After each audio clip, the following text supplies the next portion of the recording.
Hi fam, it's Dylan's mum Deborah. This is Dylan Friend. He gives you a back rub and says, you know, you're going well, Brian. Oh, it's special. Get comfortable, be uncomfortable. Just keep showing up and find a way. Cam was so nervous he couldn't swallow water. Handed him a sheet of paper with 6 names and said, Chief, we've got to cut these 6 blokes. Wow, shut up. I've just been barbed by a stingray, mate. I'm just yelling at him, like, you saved my life, you saved my life, you saved my life. Thank you, thank you. I spent the last, I think it was a couple of weeks in jail. The deepest, darkest moments often bring about our biggest highs.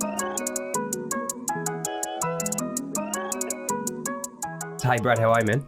Very good. Welcome to the show. It's very good to be here. Mate, thanks for coming down. Obviously, you've come down southwesterly from... Yeah, is that Pretty right? bang on there. You're southwesterly from Your the geography's Gong. good. Yeah.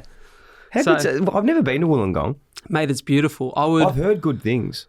I guess, you just mentioned it before. I guess you'd describe it almost like the Geelong of, what Geelong is to Melbourne, Wollongong is to Sydney. No offence to Geelong, but from what I've seen and heard about Wollongong, I think it's a little bit maybe nicer in terms of just because you've got it's probably better weather. That's mainly take it. Geelong with really good weather.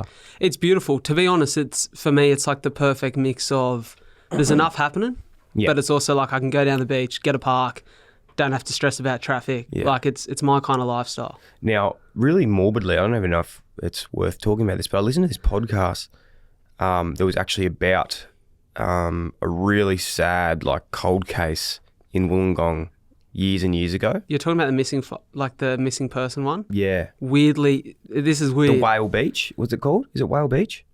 We're on a completely different wavelength. No. I'm thinking of another one. That's not the podcast. It's not what it's called, but what's the podcast called? What's the beach called in Wollongong?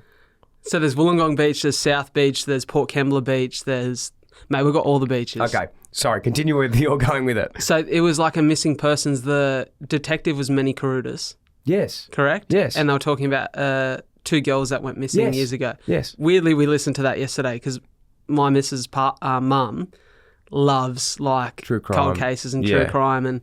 And we listened to that for something different, which I've never listened to that style of stuff before. And funnily enough, that detective used to work with my dad because my dad was a copper for years. And I was like, hold on, this guy's from Wollongong. And then all the dots started clicking. That's crazy. Yeah, crazy. It's an interesting podcast. We'll get the name up of it, maybe put it in the show notes if you want to listen. But you're right, morbid choice of... It is a really weird choice of topic, but I feel bad because whenever I meet people from Wollongong, I'm like, I've listened to a podcast about that. They're like, that's not something we're proud of, obviously. But those pods are really, really, not just the cold case ones, but I love story type podcasts that take you. It's almost like reading a book. Mate, I love a good story. Yeah. I reckon story is the way that we really connect and learn as human beings. Like for me personally, and we spoke about this a little bit off mic before, I don't typically learn from, I can't sit and read a self-help book and go, they're the 5 tips that I need to take into my life. I like to listen to, say, a Matthew McConaughey Green Lights. Bit of all right. And I'm like, what he said there about the way he'd done that in his life, I'm like, I'm taking that and I'm running with that. I learned through story. So for me, that's my favourite thing about podcasting, where you just get to hear about someone's life. You get to hear about what they're doing in this area, what they're doing in that area, how they're connecting with these people. And I'm like, oh, I like that. I'm going to play on that myself. Mate, that's so, you've absolutely nailed that there. That's exactly how I learned too. And I think, we were speaking to Nathan Buckley about it a week or so ago about just evolution of growing up. And, we put all these incredible fancy words these days about our lives. But at the end of the day, it's like growing up. It's just like growing up. Each year you get older, you can never learn too much. You just got to have more conversations with people. And that's what, being a podcaster yourself and we're so lucky to do is just talk to people, have conversations, put the phone down for an hour and a half and just look someone in the eye and have a chat, and you never know where it takes you. I'd almost seriously say to anyone, even if you don't want to get into podcasting, it's the best thing to do to just actually just learn and switch off and have a conversation. Because if you're not doing this or radio or whatever, when do you actually just have a chat with someone for an hour without your phone? I was saying this to my missus recently, right? The idea of a podcast, it becomes a podcast because you put a mic in front of us and a camera, and all of a sudden we've got this setup that makes it almost so respected that the phone gets put on airplane mode, put away. Right now, if I got a phone call and I picked it up, you'd be like, what the fuck is going on, right? Proper disrespect, right? So, but when you're at a coffee with a mate, Like if your ma calls, you take the phone call. And it's like, yeah, it's your mum. Of course you answer. You always answer your mum. Mum, I love you. But when you're at coffee with a mate, you just tend to still get distracted by things. There's something really beautiful about a podcast that feels like something that we're missing in society. And I say to people all the time, if you want a ticket, like a free ticket, to talk to anyone about anything, start a podcast. Yeah, Best thing I ever did. Yeah, it's funny, isn't it? Yeah. Because I love the memes though about like guys starting podcasts. It's like, what do you do when you have no idea with your life? It's like, start a podcast. Start a podcast. Yeah. I reckon I still get tagged in there. Oh, mate, me too. Every day. How are you, my friend? It's an honour to get you on the show, have a chat, your story, life, everything else in between. You're down in Melbourne at the moment, as I said, up across from the Gong. For people who haven't heard you before and who you are, give us a bit of a rundown of what you are. You're human, firstly, of who you are, sorry. We'll say human being who loves a story, loves storytelling. I'd consider myself a storyteller. It's what I've always loved to do for the longest time. I guess a big part of the reason why I find myself on a lot of pods and now speaking on stage is because of my cystic fibrosis.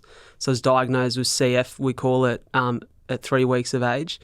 And CF is and has been for a long time a really tough condition for a lot of people to live with, but I'm here thriving. It's a genetic illness that I'm going to go so deep with these answers, by the way. No, I love to spin a yarn. I don't like the shallow end. Yeah, well, I'm just like straight, no touching the ground. Believe me, I'm doing a backflip and bombing into the deep end. So doing a dive head first. yeah, I love it. I'm putting concrete on my fucking feet. Swan dive into the deep end. So CF, I'll explain it because it is complex and not a lot of people know about it. So it's a genetic illness that is essentially a defective gene that's supposed to transport salt and water to the cells of your body. That's as complex as I'll get here. Essentially, that salt and water allows mucus to move thinly and freely throughout the body. And where you don't have that gene working effectively, aka someone with CF, you tend to get mucus that's thicker and stickier that builds up, sits on organs and impairs them and scars them. So, you know, we think of mucus and we think the lungs, the respiratory system, right? And I know you and I have got the little husky George Clooney voices on today because we've both been a little bit crook and, you know, you might feel a build-up of mucus, but mucus moves throughout the whole body, so through all of your organs. So for someone with CF, there's a few different genetic mutations, which essentially are a few different severities of the disease. I've got the most severe one, and it's also the most common one. But there's a few extra things that have come with mine. So I've got what they call CF lung disease, but also an insufficient pancreas. So I take digestive enzymes every time I eat any food, so I can't eat without tablets. So I take about 30 to 50 tablets a day. Also liver disease from the age of 9. So, you know, at 9 years old, diagnosed with what most people would be diagnosed with after like 30 years of hard alcoholism. And then also like sort of bigger spleen and some issues with my esophageal varices. But it all sounds really, it's definitely not a sob story, right? So it all sounds really severe and extreme, and it is for a lot of people. But I found a way to stay really healthy, to be really positive about it. And mate, I wouldn't change it because it's given me a story to tell and it's given me a real purpose in life, and it's led me to doing all of this stuff, and I truly believe that it's made me the person I am. So that's who I am in a nutshell. I'm 27, pretty easygoing cat who loves a bit of podcasting, loves a coffee, loves a run. Mate, I'm a pretty normal rooster, to be honest. Well, that's unbelievable. Yeah, like I already am so excited to just jump in today and have a chat to you about not just this, Likewise. but everything, because yeah, like you, I feel like already just knowing you for like 3 minutes, I just love you already. Right, likewise. We're bonding. You're also really good friends with Brett Canellan, another podcast guest that we had on a few weeks ago. Because you guys have just connected up and do some speaking together as well. Yeah, so Bretto come on my pod. I was saying to Darcy before, I reckon it would have been maybe 2021, like early. Yeah. It's pretty early stages, maybe a year into the pod that he come on, and it was actually just a friend of mine locally who was from Kiama as well, who said, oh, you got to have this guy on, Brett Canellan. And as soon as I heard his story, I was like, I've definitely got to get this guy on. It's incredible. And it actually shocked me that, you know, I guess these days social media is the currency, right? And just another area of my life that I'm pretty broke, if I'm being honest. But I went on his social and I'm like, how is this guy not like have millions of followers? Because his story is incredible. His attitude's insane. You know, I love that Denzel Washington quote, like, you've got to have an attitude of gratitude towards everything in life. And you could see he had it for the most severe of circumstances. And I got him in. I loved chatting to him. I loved his story. And we just got on really well. And from there, just being sort of close to each other in terms of proximity, like 30 minutes from each other where we live, we sort of just would bounce conversation here and there. And, you know, he's like, oh, I just went on this podcast this week and I've recommended you, you know. And here we are.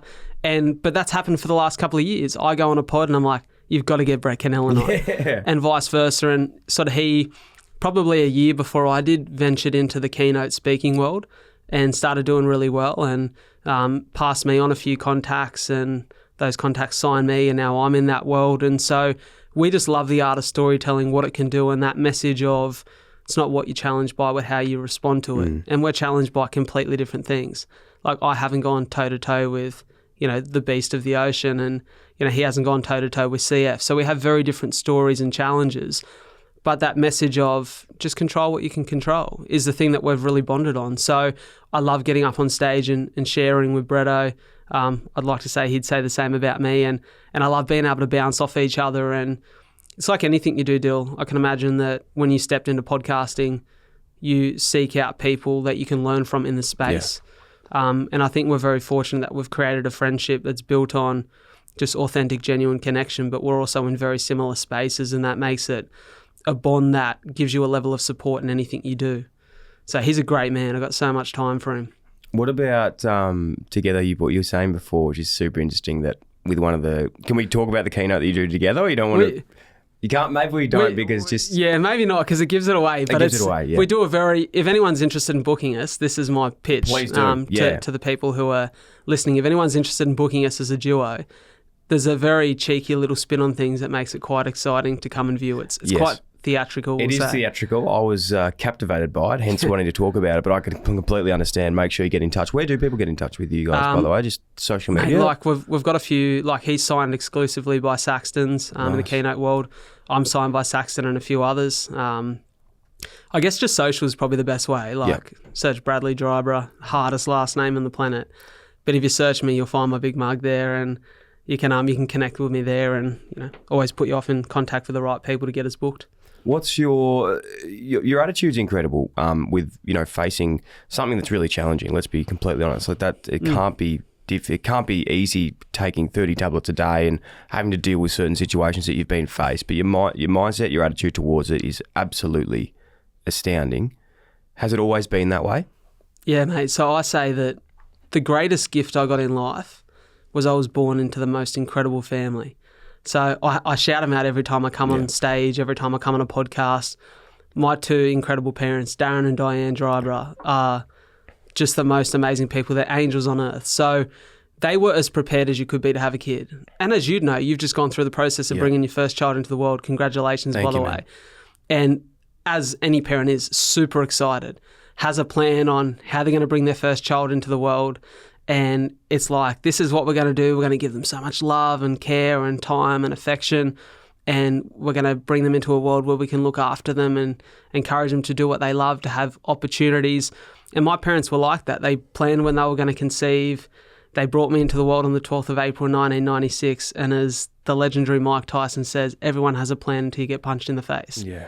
And they got the ultimate uppercut 3 weeks after my birth, where just the routine Guthrie's test picked up cystic fibrosis, which is one of the things it tests for. At the time, they had no idea what CF was. There was a distant relative that had CF who was quite unwell, almost chair-bound and really unwell with their health. So their first impression of the condition wasn't positive, but they started to educate up to learn, to understand what CF truly meant. And as I sort of educated up on early in the pod, it looked like a really sad story. So they went to their first ever CF specialist appointment, and he sat down across the table like we are today, looked him dead in the eye and said, your son would be better off with a terminal illness that would kill him or he'd get over, because this will ruin his life. And they sat there hearing those words, as I'm sure you can imagine as a new parent, absolutely heartbroken. But what they did next has defined the rest of my life. It's the greatest lesson I could have ever learned. They stood up, looked him in the eye and said, you'll never see us or our son again. That's not the attitude we're going to have. And so they taught me this incredible lesson. It's still the greatest lesson I've learned to this day, that what you believe is what you become. And so before I even knew it, like I was a couple months old at the time, before I even knew it, they said, you're destined to do great things. This will not limit or define you. CF will be just a word, a whisper that you hear in the wind, and you'll go on to live an incredible life. And so my childhood was that. It was positivity. It was CF becoming a badge of honor because it was supposed to stop me from doing all these things. Like I was never supposed to grow properly, put on weight, be able to athletically perform, but I was doing all those things. So, I come up through my early years, and especially my sister, I've got a younger sister, Shania, we call her Sissy. Sissy was like the greatest builder of self-esteem for me because, most kids would go to school, and it was a consistent story in the CF world that kids would enter school and all of a sudden they're not in the comfort of their home anymore.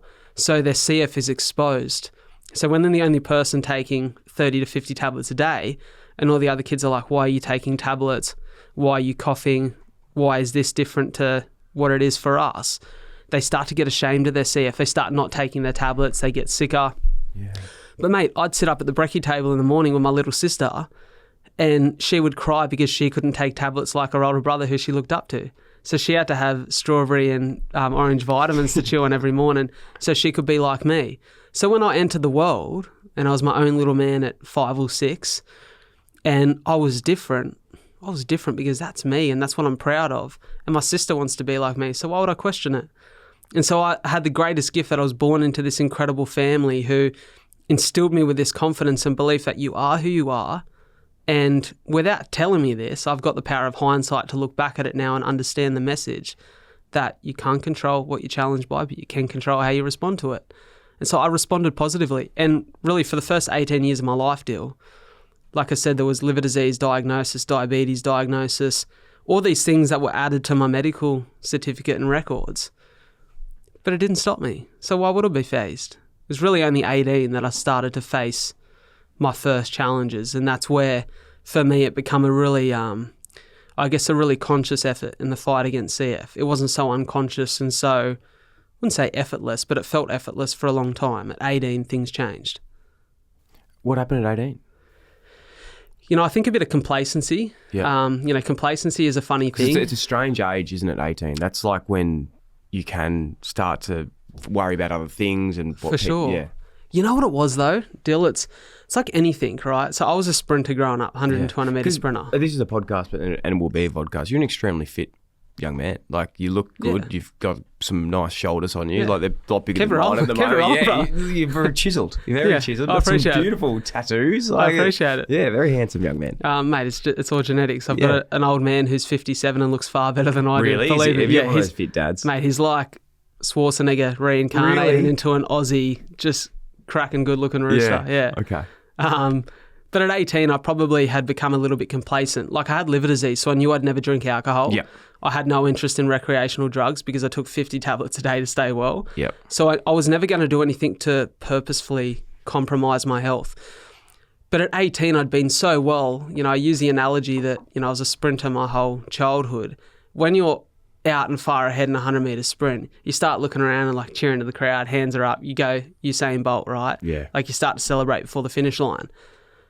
I was so far from being in a place where I could be complacent because you never can with this disease.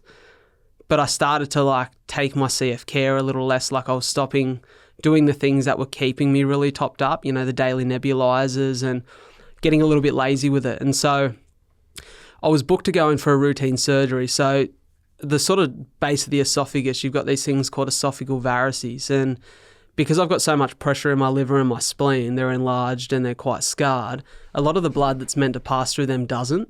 And so it takes these alternate routes and goes and fills up in these varices around the esophagus. And the danger is, because that's a high exposure zone for food that comes down, let's say one of those gets a little too juicy, half chewed Dorito goes down and slices that, which sounds so comical, but it can happen, right? Wow, yeah. Bursts and bleeds internally. And so you're like, now you're fighting for your life and you've got a couple of minutes until you're dead. So at 16, they told me that they had a very good reason to believe this would be happening in my esophagus because of my liver and my spleen. And so they went down for the first time at 16, done a routine procedure, which is so cool. They go down with a little vacuum. They suck the vein into a vacuum and it pops up like a little balloon. and they put an elastic band around it, which constricts the blood flow. It dies and falls off like 2 days later. Incredible, right? So they started to do this to reduce the risk of me ever having one of those bursts internally. And so at 18, it was probably the third time I was ready to have this done, and I was booked for this procedure. But the week sort of leading up, I got pretty crook, like fevers for the first couple of days, extreme hot, extreme cold. And then, then it was probably like 2 days out, I started really coughing. And, I was driving up with my mum and my dad for the surgery that day. And, mate, they've been divorced since I was 11, but great mates still, like best humans. And they would come like to every doctor's appointment with me, really, until like the last 2 years. Like I'm such a little baby, right? And they're driving me up and I start coughing like really badly and consistently. And I'm like, I'm not well. And I get up there and the nurse who does like the pre-surgery check is like, mate, your blood pressure's like 180 over 100 and your temperature's through the roof. Mate, it could be deadly to operate on someone in that state. We don't know what's going on in your body. There's no way in the world that you're going into a theatre today. You need to be in hospital. But as any busy city knows, like it was Sydney, it was RPA hospital. There's no such thing as a spare bed. They've almost got to kick someone out of hospital to get someone in. And so they said, go home, we'll call you when there's a spare bed. Jesus. And so I went home, was really sick the next day, just coughing on the lounge, and I had this particularly sharp cough. And as soon as I coughed, it was so sharp I could taste something come up. And you know that taste when you bite the side of your mouth or you bite your lip or your tongue and you can taste blood into your mouth? I could taste that, but a high volume of it. And the first thing that goes through your mind when you cough up blood is I've been told stories that if this ever happens, it's a matter of how quickly I get to the hospital if I survive or not. So I run to the laundry and I start coughing up fresh blood into the sink and it's staining the sink. And as every little blood stains the sink and every cough continues to come up with more blood, just fear and anxiety washes over your body because you've only been told bad case scenarios. Like there's no such thing as a good story about coughing up blood. And so I yell out to my dad at the top of my lungs. He races into the laundry, sees me coughing up blood, and within a minute we're in the car and speeding towards Wollongong Emergency, about 10 minutes away from home. I'm sitting in the car with like an empty ice cream container in case I start vomiting this up. And I'm looking at my old man in the car and I'm thinking, fuck, is Dad going to watch me die in the car? Like, is he going to have the grief of, I didn't get him there quick enough? Could I have done more? Is he going to have to carry me over his shoulder into the operating room and hope to God someone else is skilled enough to save my life? And then it hit me that my mum and my sister aren't in the car. Like, they're two people I adore. What if I never see them again? So luckily they worked at the same place at the time. I got my phone out and I called and my sister answered. She was on reception. And I said, sis, I don't know what's happening, but I'm coughing up blood. Can you or mum meet us at emergency ASAP? I love you so much. Like, it's the hardest call you'll ever make in your life. And I remember just sitting in the car and there was almost like, Brett spoke about it in his episode, like that flight, fight or freeze. That freeze where you sit there and you're like, I'm completely out of control right now. It's how quick we get there. It's what my body decides to do. It's what maybe a doctor has a skill set to do when we get there. And as we're in that car, time freezes and I think, man, I'm 18. I'm 18. There's so much life that I've got to live yet. And I haven't even scraped the surface. I don't know what I want to do with my life. I've got some passions, but I haven't figured it out yet. I don't have a partner. I haven't found someone I loved. I haven't had a family.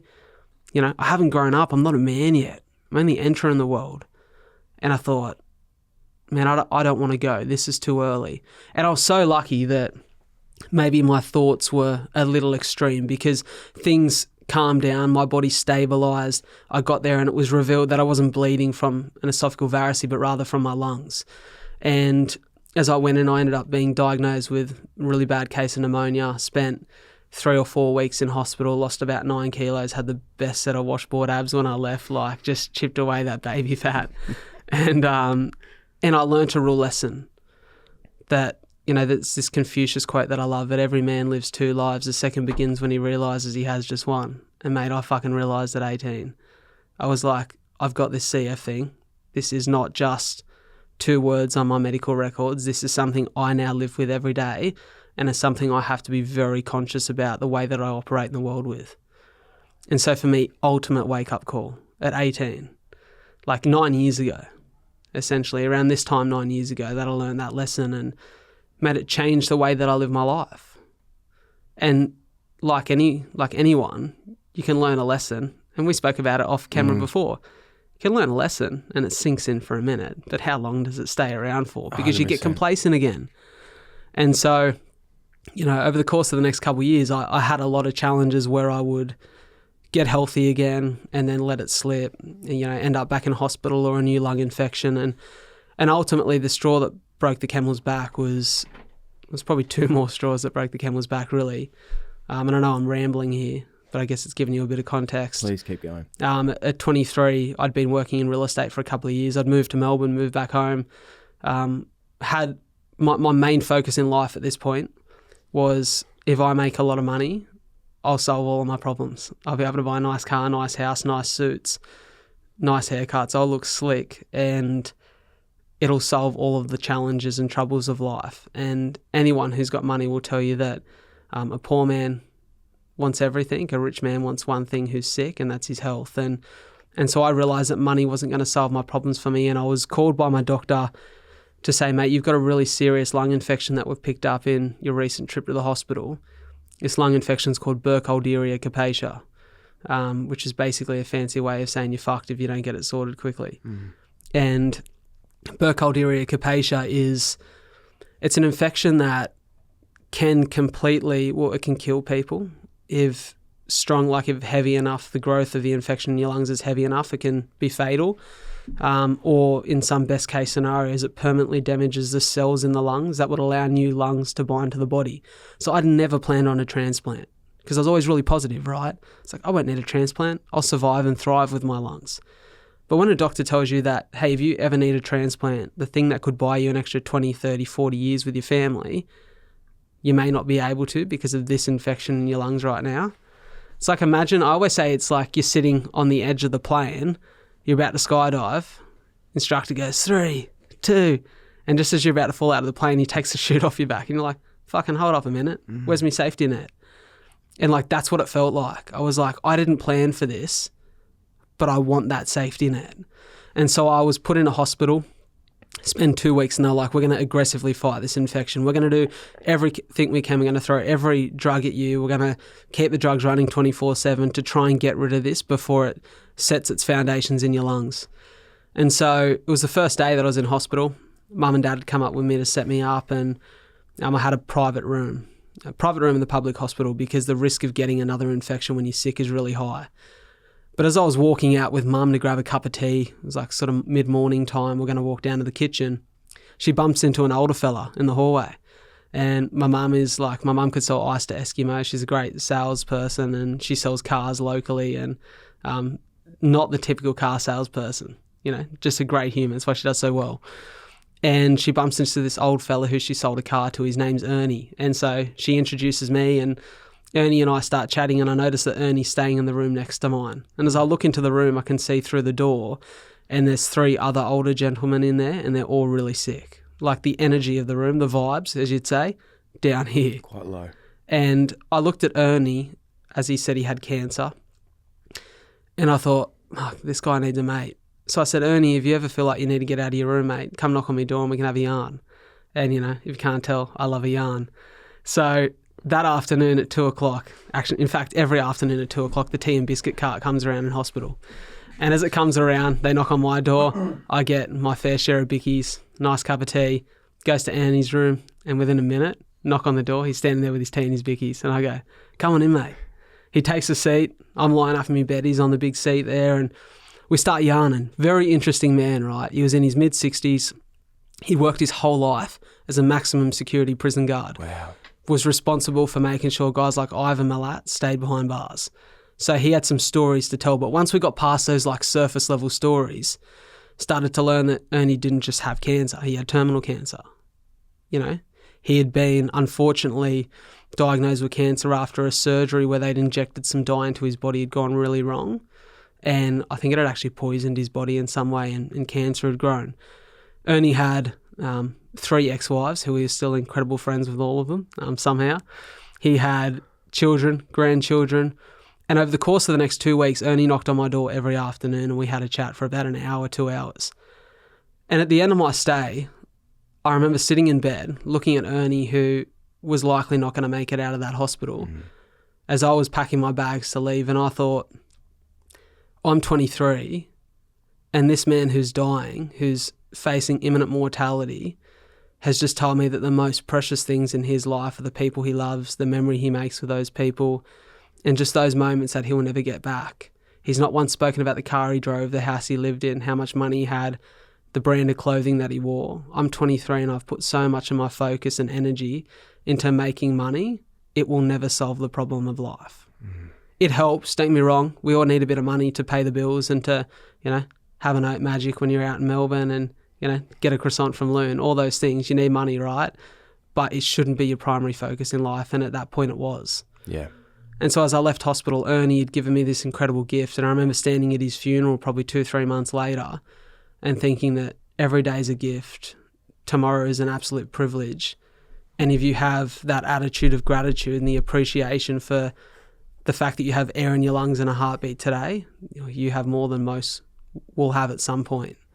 And so for me, just meeting Ernie was this ultimate, it was like a flick of a switch, and I was like, something needs to change in my life.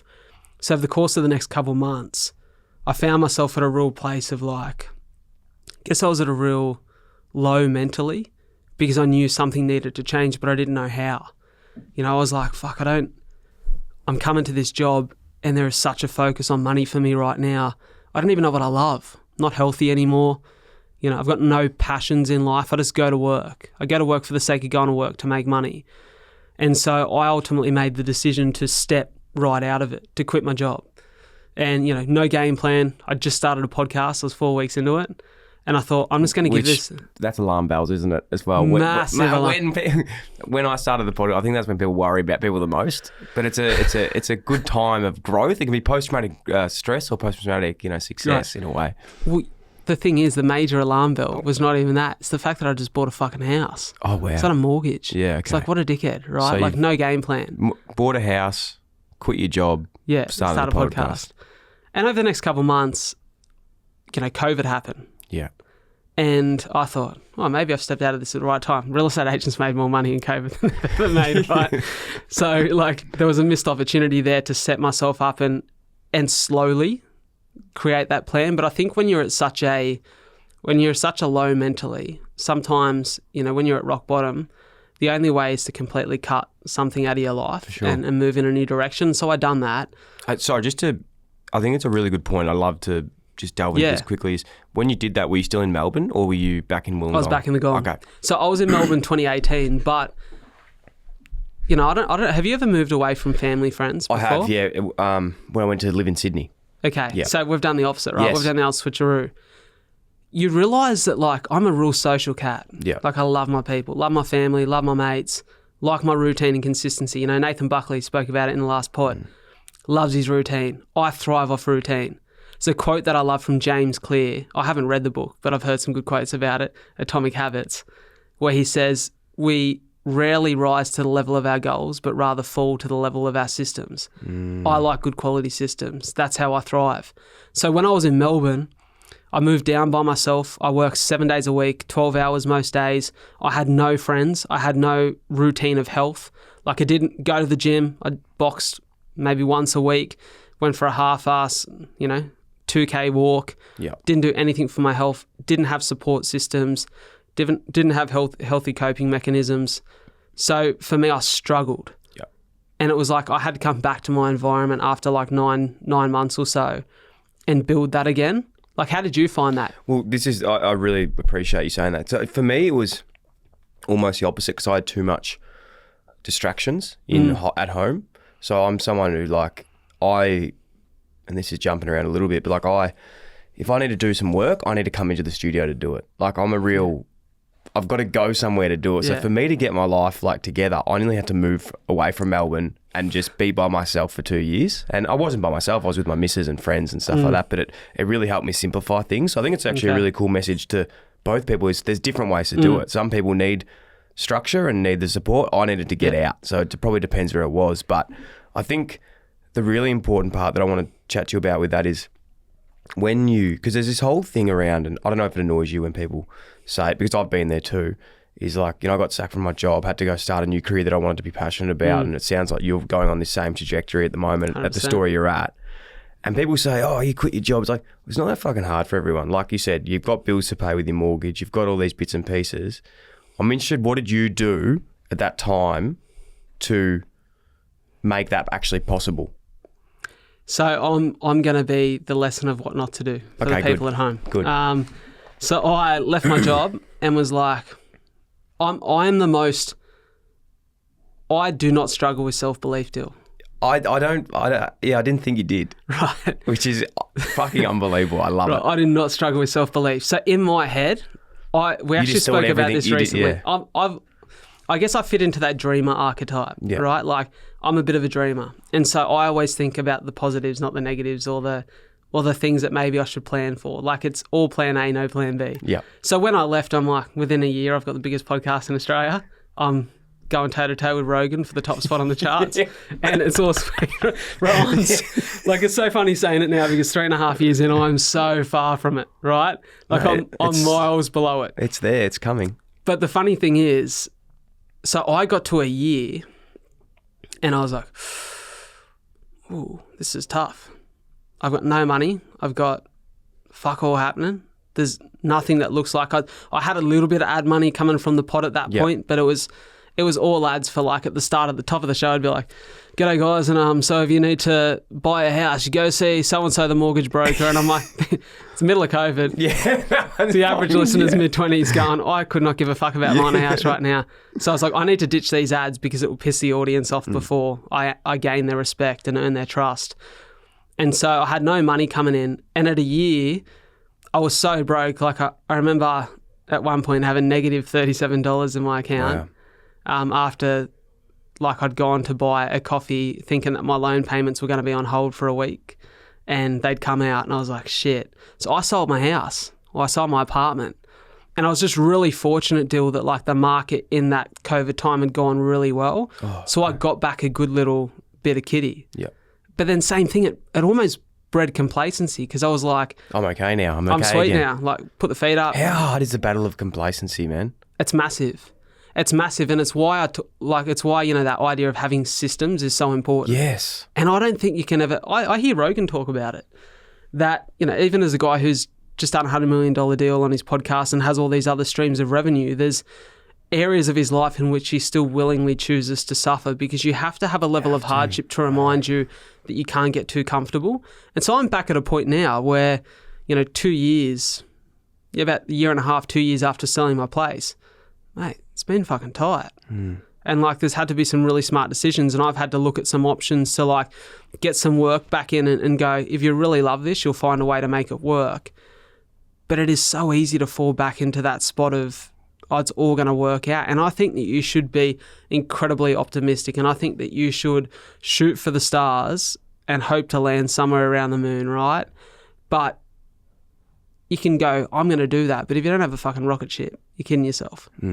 So for me, it's been about somewhat dialing back the dreamer and bringing up the realist a little bit. Never lose the dream, though. That's the thing. See, I think we're quite similar in a way that I'm definitely a dreamer as well, but also I'm a very anxious person, so I've always got plan B, C, D, E, F, G. So I could probably learn a thing or two like from you, Dylan. I have plans for plans. Like, if things don't go here, like, we're pivoting here, we're pivoting there. And that's why I think one big message that it's really cool with this chat today, as I said, this discussion, like, in that sort of era. I don't want to lose where we are, but I want to go back to that part about when we quit jobs or moving around. And I got, sacked, but as a part of that, I put so many things in place because I knew what I wanted to do. So, like, for example, I, like, printed off my bank statements for, like, the last 6 months. I cancelled every single subscription that, like, I had in my bank. I was like, I don't want to be paying for anything that I don't have to be right now. I had, like, my car had actually just been ridden off for hail damage. So the universe aligns. I got paid, like, a bit of money for hail damage in my car. So I didn't have a car loan anymore. Was using my missus. We moved back to Melbourne. I was living in Sydney at the time. Moved back in with Jazz's parents. And like, this is, it's hard when you get a bit of a hit on the ego. You feel like you're going well in the world and you have to go 10 steps back. For sure. This is just after leaving the AFL, moved back to Melbourne, back in with Jus's parents, didn't have to pay rent to go there. So I think for me, it was like diminishing as many things that were going to inhibit me from going for my goals, because like you said, all young people, and I don't want to dismiss money because I know that's really important to a lot of people, but for me, it was a very similar trajectory of going, well, I can go back to Melbourne and get a job that I might earn me a lot of money, but will it give me purpose? No, it's not. And I knew that because I'd seen so many people, had so many discussions with ex-players that had done that before me, whereas I went back and said, I'm going to cut down all of this thing so that money doesn't have to be an issue. All I have to make is for food and to live. Yeah. And I have to make an extra couple $100 to keep my house. The rest of it, I'm just going to go work like part-time for a radio station and do something that I want to do. So I just thought I love when there's and that's not possible for everyone, right? Like people have families, kids, all those bits and pieces, but just on it, like I've had a lot of people that I've had coffee with outside of it. I don't think I've ever spoken about it publicly on a podcast, is I just worked out what I needed to make for that year, and then worked out what job I could get that would get me there. And then the rest I didn't worry about. I was like, I don't care. As long as I can do what I want to do and not lose anything, you got to go head first. Can I ask you, this is going to go off in another direction too, because we like to do that, right? I just went off there because I've had so many people ask me about that, and I love your way of doing it, but I think there's a risk. There's a bit of risk management that you can also take in that place. Mate, I wish I was having this discussion here months and months ago, because the funny thing is, before I dive into my next segue that I really want to ask you about, I think the ego for me has struggled with the idea of, because I'm such a dreamer believer, for me, it's like 0 to 100. Yep. I want to go from the guy who's never recorded a podcast before to Rogan, or to, Hugh Van Cullenberg, the Imperfects, or to Dylan Friends. Like I was looking, because mate, I was listening to your pod as I was starting mine. I appreciate so that. I'm like, oh, that's where I want to be, right? So for me, I find it hard sometimes to remind myself that, man, there's stepping stones. There is stepping stones, but this is, again, like one thing that always annoys me, people will be like, be patient.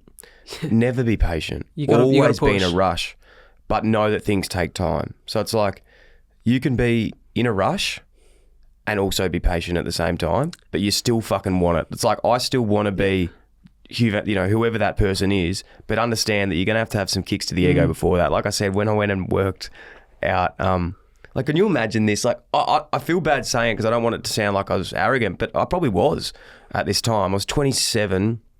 I just finished playing AFL, went back, was living with my to-be wife's family in their pool house at the back of their house, like run-down little pool house, catching the train into work, $27 an hour. As a 27-year-old leaving AFL, and on my first day, they asked me to go and get them lunch. And I was like, who the fuck do you think you are? Like, I'm this guy. But then I realised, out of the ruck for months. I'm fucking nobody, man. Like, who gives a shit who you are? Like, you just got to do it. You just got to do what you got to do. Like, get it done. And I've still found to this day, the best thing that always happens is when your ego gets a bit of a hit. But that doesn't mean you can't have one. For sure. Always have an ego. Ego is so important. It's massive because it gets you to where you want to be. Like, Chris Judd, I use this example so much. I know you don't follow footy, but he's one of our, he's our Billy Slater, I suppose, of AFL. And well played. Thank you. Well played. He talks a lot about, on the pod that I did with him a while ago, it's probably been one of the biggest things that I've learned from him. And we talk so much about, like, people go, drop your ego. It's like, no, ego is really important if you've done the work. So, like, if you've done the work, you need to have an ego to get to where you want to go. An ego is only bad if you haven't done the work and you have the ego. I agree so much with you there, Dill. I think when the ego stops you from making smart decisions, is where it's challenging. Where it and you're acting on controls you. emotion or something. You said something there before though. Want it. Don't be patient. Want it. And that's the correct word. I remember hearing in Matthew McConaughey's book, there's a part where he talked about his agent saying, the fucking world smells desperate and needy from a mile away.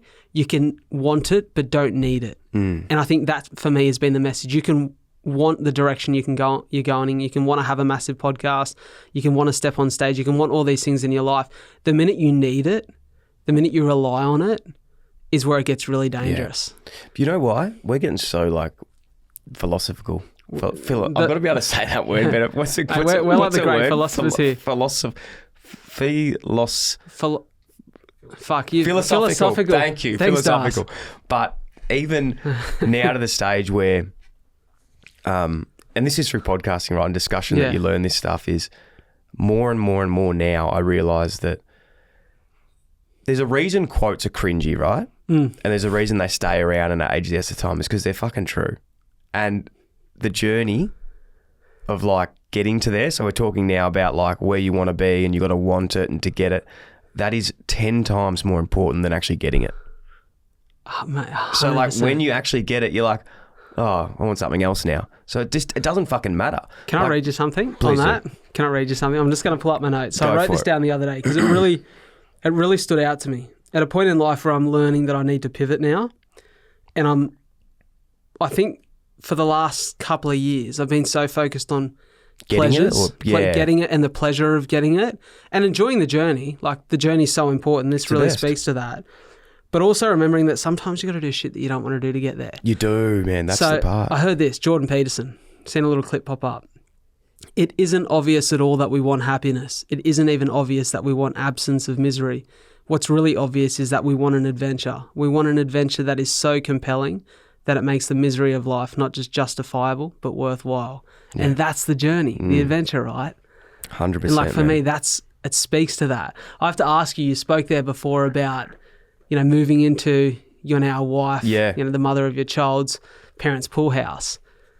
How much did that give you confidence-wise in the fact that you had your person? Because when everything's perfect, everyone wants to be a part of it, right? Like right now, Dylan Friends is going great. Life is good. People from the outside want to know you, want to hang out with you, want to talk to you.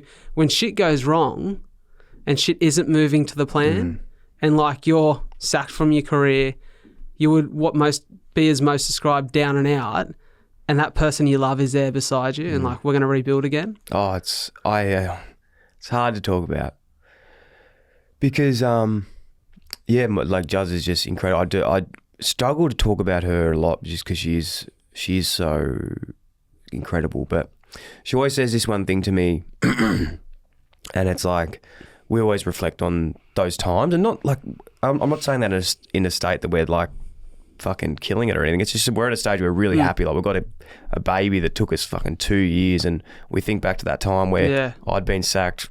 She didn't know what she was doing. We're living in the pool house, and then you fast forward 3 years later, and we're married with a kid, and you just go. And I always just say to her, like, fuck, you must have, because I'm a bit like you in a way, like I'm delusional. Like I just think things are going to work out. Yeah. Delusional is a nice word to say about us. But I think back to then, I was like, what were you thinking? Like when this happened, like when I left footy, like what did you think was going to happen? Like, were you fucking scared that like, what was I going to do or what were we going to do? And like fast forward now and we're doing this. And she said she just said to me, I just always knew you'd work it out. Like I always just knew you'd do it. You'd do anything to make it work. And like, that's just to this day, like the most, like she said it just in a passing comment, but I don't think she still doesn't know how much that like meant to me just because I'd probably let myself down a lot early, just not living up to things that I wanted to do properly. And she just always has confidence that I'll get it done, which in turn makes me believe in myself when I didn't even believe in myself. It's massive, isn't it? It's massive. For me, it's been the greatest, I say my family's the greatest gift. The other great gift that's up there is meeting my partner. Yeah. Meeting my partner at a time where nothing in my life was going to plan. Yeah. Where did you meet? Funnily enough, the old Instagram. You slid in, did you? So, mate, I just got back, to be honest, I was at a point where for a long time, I had this belief that if you met me or if you seen me share my story and I talk about having bleeding lungs and cystic fibrosis, how could you bet on a future with me? When you go on Google and you search cystic fibrosis, it says that the average life expectancy is 40.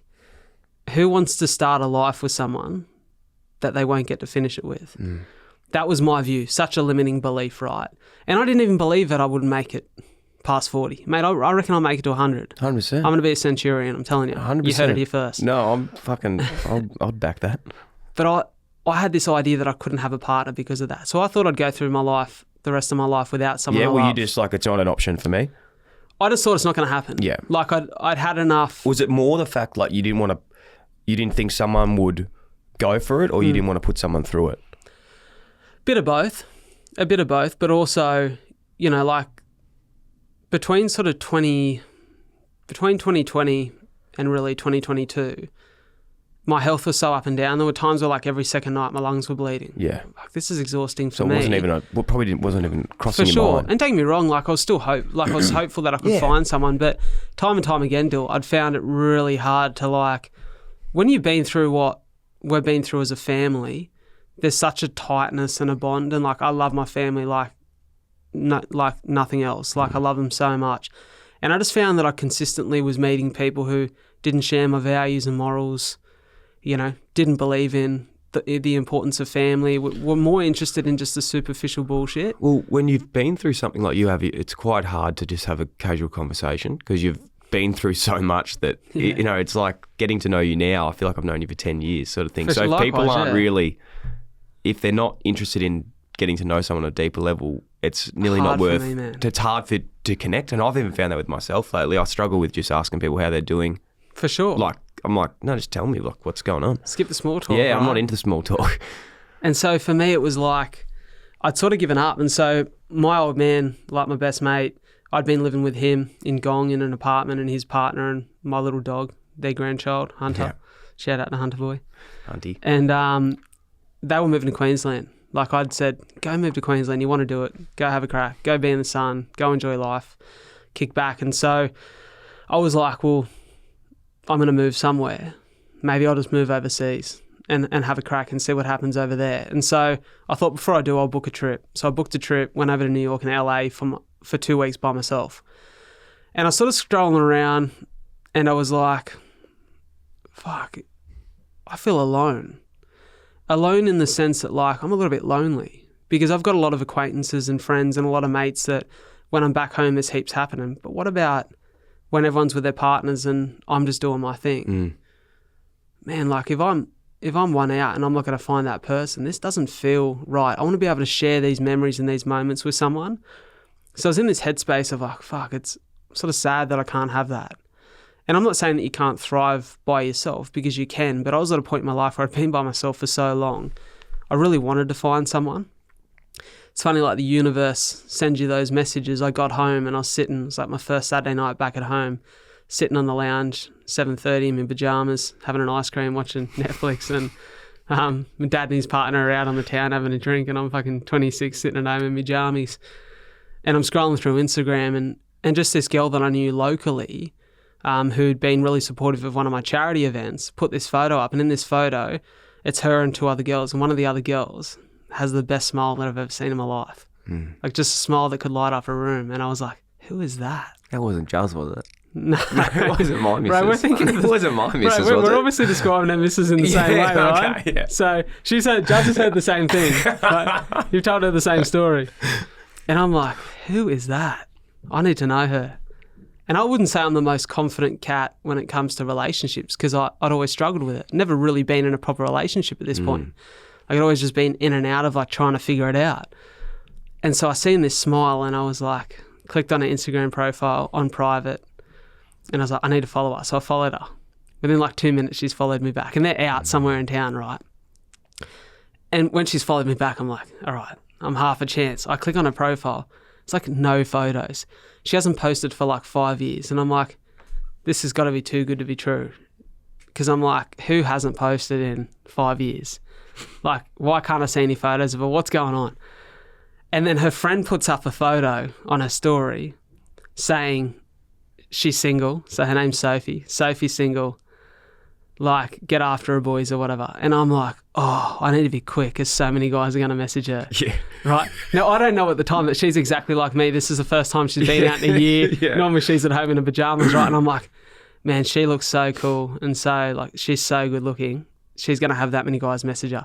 So straight away, I'm like, what do I do? So I send her that story and I go, what's the application process look like? Yeah. And so we bounce back and forth. We set up a date the next week. I'm so nervous still. Like, I I go to the stage. I can stand on stage in front of thousands of people, and I'm so relaxed. Oh, I'm getting sweaty thinking about the Bro, date, man. Like, what I did rock you... up. I've changed my shirt 3 times. I'm like, What did you fuck. go? What'd you go for? Well, so we went for a walk coffee date from my so favourite cafe daytime? in town, daytime. Yeah, okay. And so I'm like, I've got shorts on, walking sneakers, and I'm like going between a white t-shirt and a singlet, and I'm like, fuck, I'm looking pretty tan. I got the tough stickers. You went the singlet? I'll go the singlet. Oh, no! Oh, no! So I pull the singlet out, right? I rock up, and I've even got this pair of glasses that they kind of dent the bridge of my nose, they mark it. So I'm like, yeah. I'm not going to wear the glasses until 30 seconds before I see her, so I look cool when I take them off. Okay, yeah. Right? And so I see her walking down the street, and straight away the armpits go, I'm sweating because I'm like, fuck, she's even better looking in real life. So I'm panicking now. There's no way in the world that she sees me. My mum reckons I'm a handsome cat. I know my mum's lying, right? Yeah. So I'm like, there's no way in the world she's looking at me and going, he's punching, or I'm punching by my weight. She knows that she is top tier and I'm struggling a little bit, right? And so we walk in and she's not really talking. And I'm like, oh, she doesn't like me. I'm like, oh, I'll order the coffees. What do you want? And then we'll go for a stroll.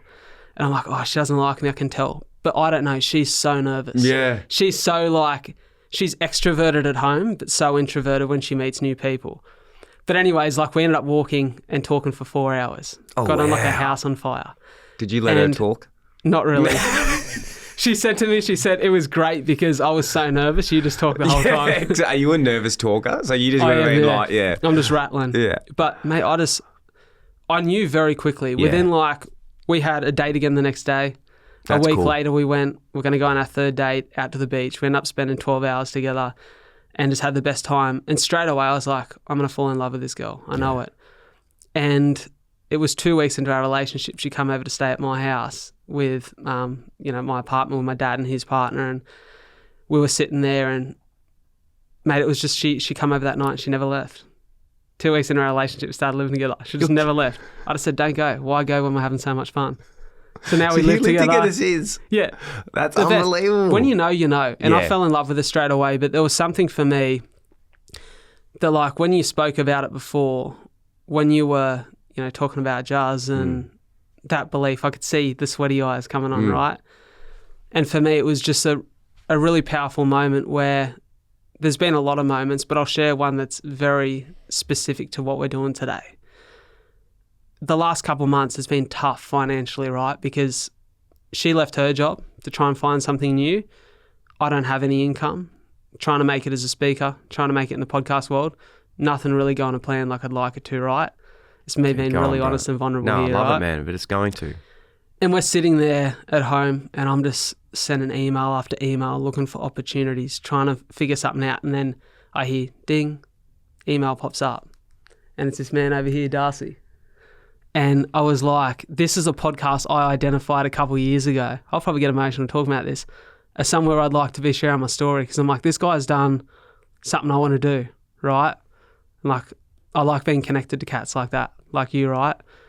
And as I sit there, I read it and I'm like, you're kidding. How good's this? They want to talk to me. Those little universal reminders when actually that morning I'd sat there and I said to my partner, fuck, am I a bit foolish? Because I've got this idea of how I want it to go. I've got this dream, but there's nothing right now that's telling me that I should stay true to that path. I've got this purpose I'm so connected to, but nothing in the real world is giving me a sign that I'm on the right trajectory. And I'm like, I want to have kids in the next couple of years with her. I want to set up stable foundations at home. And I'm like, I don't want to stress about how we're affording groceries anymore. And I get this email and it pops up and I just go, fucking yes. And she reads it and she gives me the biggest hug and I'm tearing up because I'm like, I just needed this sign today. And she said something to me that gets me emotional every time I think about it. She said, I know that it's tough right now, but one day we'll look back on this and remember how fun this experience was, how much of an adventure it was. She's like, everything we've done this last couple of months hasn't been financially fruitful. It hasn't been exactly to plan, but it's been an incredible experience. And regardless of where we end up, this will always be some of the best months of our life. And when you've got a partner who, when, nothing is going to plan, shit's hit the fan, and they're still there beside you and they believe in you sometimes more than you believe in yourself, it is the greatest feeling ever. And that's for me the power of, I used to see love from the outside, looking in, and I would go, yeah, it looks nice, but is it all it's cracked up to be? Fucking oath it is. Love wins. Oh, mate. Love wins, brother.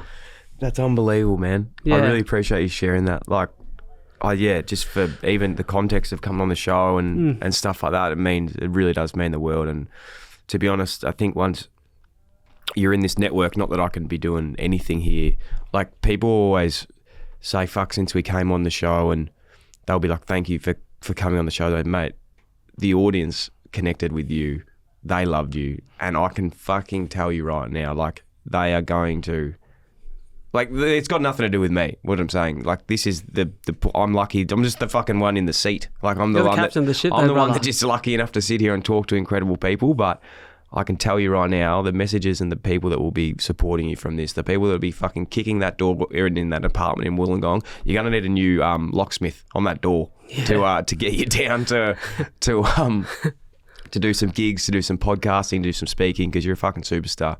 And I don't say that lightly. I'd love to be keeping... We're not finishing, by the way. No, I know. But I'm just sort of just I was giving you... going to say, we better not fuck No, up, we're mate. not I got finishing. more. No, I got more. mate, we're not finishing. I'm just giving you a pre-pump up before the end of the appreciate it. pump up, because the last one's going to be even bigger. So yeah, you're a star, mate. And I didn't actually get your partner's name. Sophie. Yeah. Mate, best human. What are you going to do bits. while you're in Melbourne? You got any plans? So we got down on... So my partner comes from Temora, Yeah. the Sticks. Where is as they call Temora? it. It's an hour from Wagga. So it's the Okay, so Sticks. she's in the Giants territory. She's a GW's Giants Yes, territory. she is. Yes. She is. Actually got mates that she grew up with who play for the Giants, Yeah, right. and some who play for Carlton, your Yeah. old club. Oh, You know- is that that would be... Hit me with a name and I'll know. God, gone complete. Matt Kennedy. Would it be Yes. Matt Kennedy? Yeah. Those boys Yes. are all from that From region. Lockhart, where she grew up. Yeah, so there's... So she grew up first 11 years in Lockhart, then moved to Temora. So I'll tell you a funny story. When I met Soph, the third date we went on, that date where we went to the beach, spent 12 hours together, went to the beach, went to lunch at Clifton, which is like on the water near home, beautiful spot, and actually around where we eventually picture ourselves with a couple of little rugrats and, you know, where I'd love to be. And we went back to hers and we put on Yellowstone. I'd never watched it. I love Yellowstone. So good, Mate. right? I'd never watched it. And she goes, you got to watch it. She goes, I've watched the first 2 seasons. I'll rewatch with you because I love it. Now, her dad, shout out to David, is an agronomist. He's a farmer. He's got his own farm. He's basically a farm doctor. He helps farmers keep their farm in good nick, grow their crops. When things are going wrong, they call out David. Yep. He diagnoses what's going wrong and gives some advice on what they can do. He's all organic and sustainable. Wow. So has an incredible view on farming and the way that the quality of our land and produce should be. Sort of like a Dr. John Dutton. Great example, Yeah. right? And so when she's first telling me about her dad, and her mum runs a massive harvest seeding company, right? So they're in the farm world. Wow. So I'm looking at Kevin Costner going, this must be what Soph's old man's like, you know, riding the horse to work in the morning. Imagine if you he's know like what I mean? Rip, though. Mate, if he's that'd like be Rip, I'm fucking in scary. trouble, right? Yeah, that would be scary. And so, actually, to be fair, my old man's like Rip. Not Really? a farmer, just a tough bastard that, mate, biggest teddy bear when you're his boy. Yeah. But, mate, if you cross the old man, you got trouble coming for you. He's a tough bastard, right? Yeah. And so... If you don't have the patch, Yeah. you don't want it. You're not wanted. Yeah. And so I'm looking at Yellowstone going, this must be like Temora. Like they're riding horses around, a bit of straw at the corner of the mouth, you know, cowboy hats on. Yeah. It's nothing like it. Yeah. It's nothing like it in short, but it is very country. And funnily enough, one of my best mates now in life, Zach Lomax, plays NRL. I met Zach through the podcast. I interviewed him. He's been on a bunch of times now. Zach grew up around the corner from Soph. Oh, yeah. So it's funny how like the universe and worlds collide and, you know, talk about 6 degrees of separation. But she's from there. So long story short, well, not really. We come down to Temora. We drove down on Wednesday, which is about 4.5 hours from home. Pulled in, stayed with Soph's fam for a night. Then her mum come down with us for the couple of days down here, which is great. So I always love being able to get together with Soph's family because for me now that's my family. You know, like we're creating that together and, you know, Soph doesn't get to see her family as much as I've been able to spend time on mine because, you know, the distance apart. So we're down here, we're cruising here today, got a coffee with one of my guests who was on the podcast virtually a couple of weeks ago, but it comes out next week. Nice. Joshy Hares, shout out to Josh Porter, James Sport, incredible brand. He's down here in Melbourne. Mate, do you know what is so weird about Porter James Sport? So I love my fashion. I haven't seen a lot of their stuff at the moment, but it's come up for me like...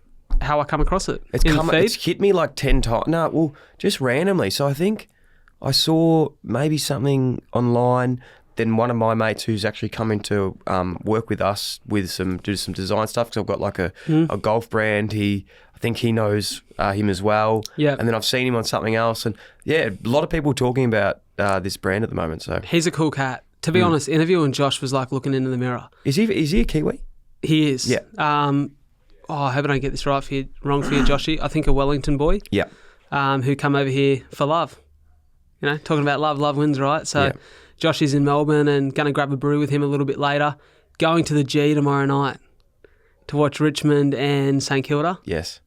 Which would be good. First time at the G. Actually, second time at the G. First time with State of Origin when I lived here.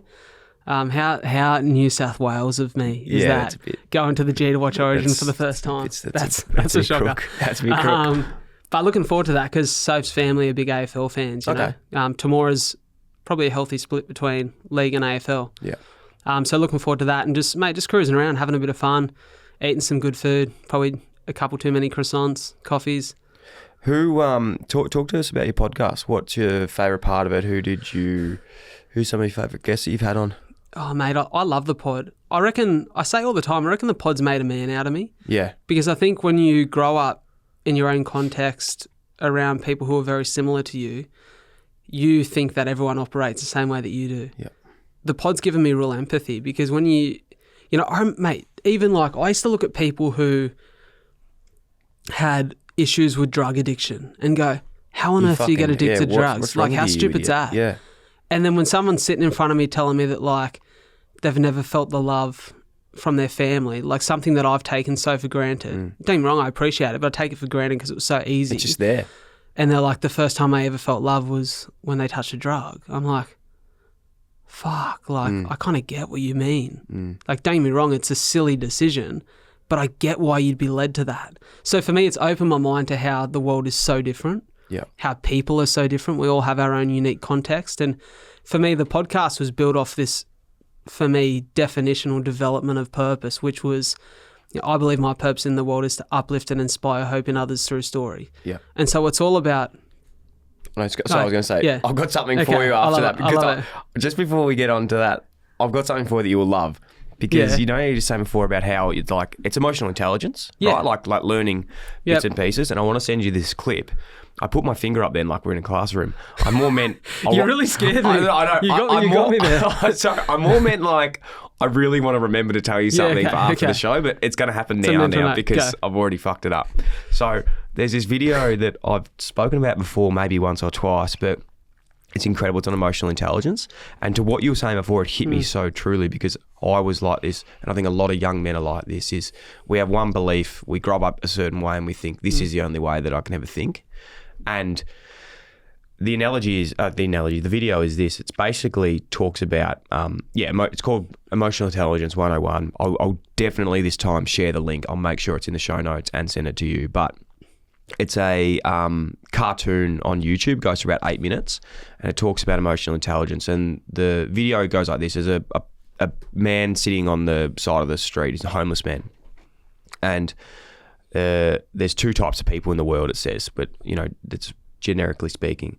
And the first person is, grown up idolizing, heroes and villains and loves like Roman gods and believes in leadership and, if it's to me, it's to be, and has grown up maybe from a lower base but has got their way and done it their way and they're really proud of themselves. And I was like, fuck, that's me. That's what I want to be.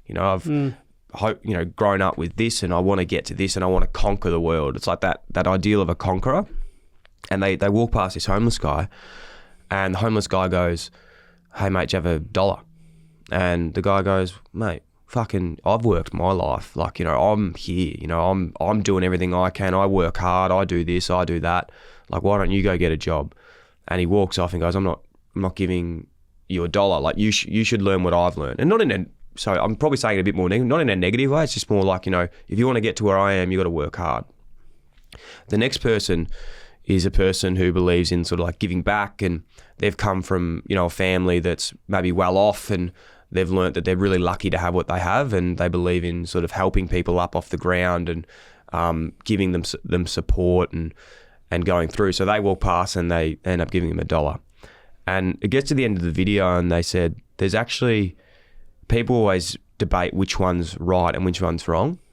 And because I don't know which one you identify with, but I, embarrassingly maybe definitely identified a few years ago with the first one. I would say the same. And the answer is there's actually not a correct answer. It's just knowing that both exist and that you can actually flow in and out of both of them. And you understand that there's different people in the world. We all have different opinions, and all those opinions are based from shit that we've been through.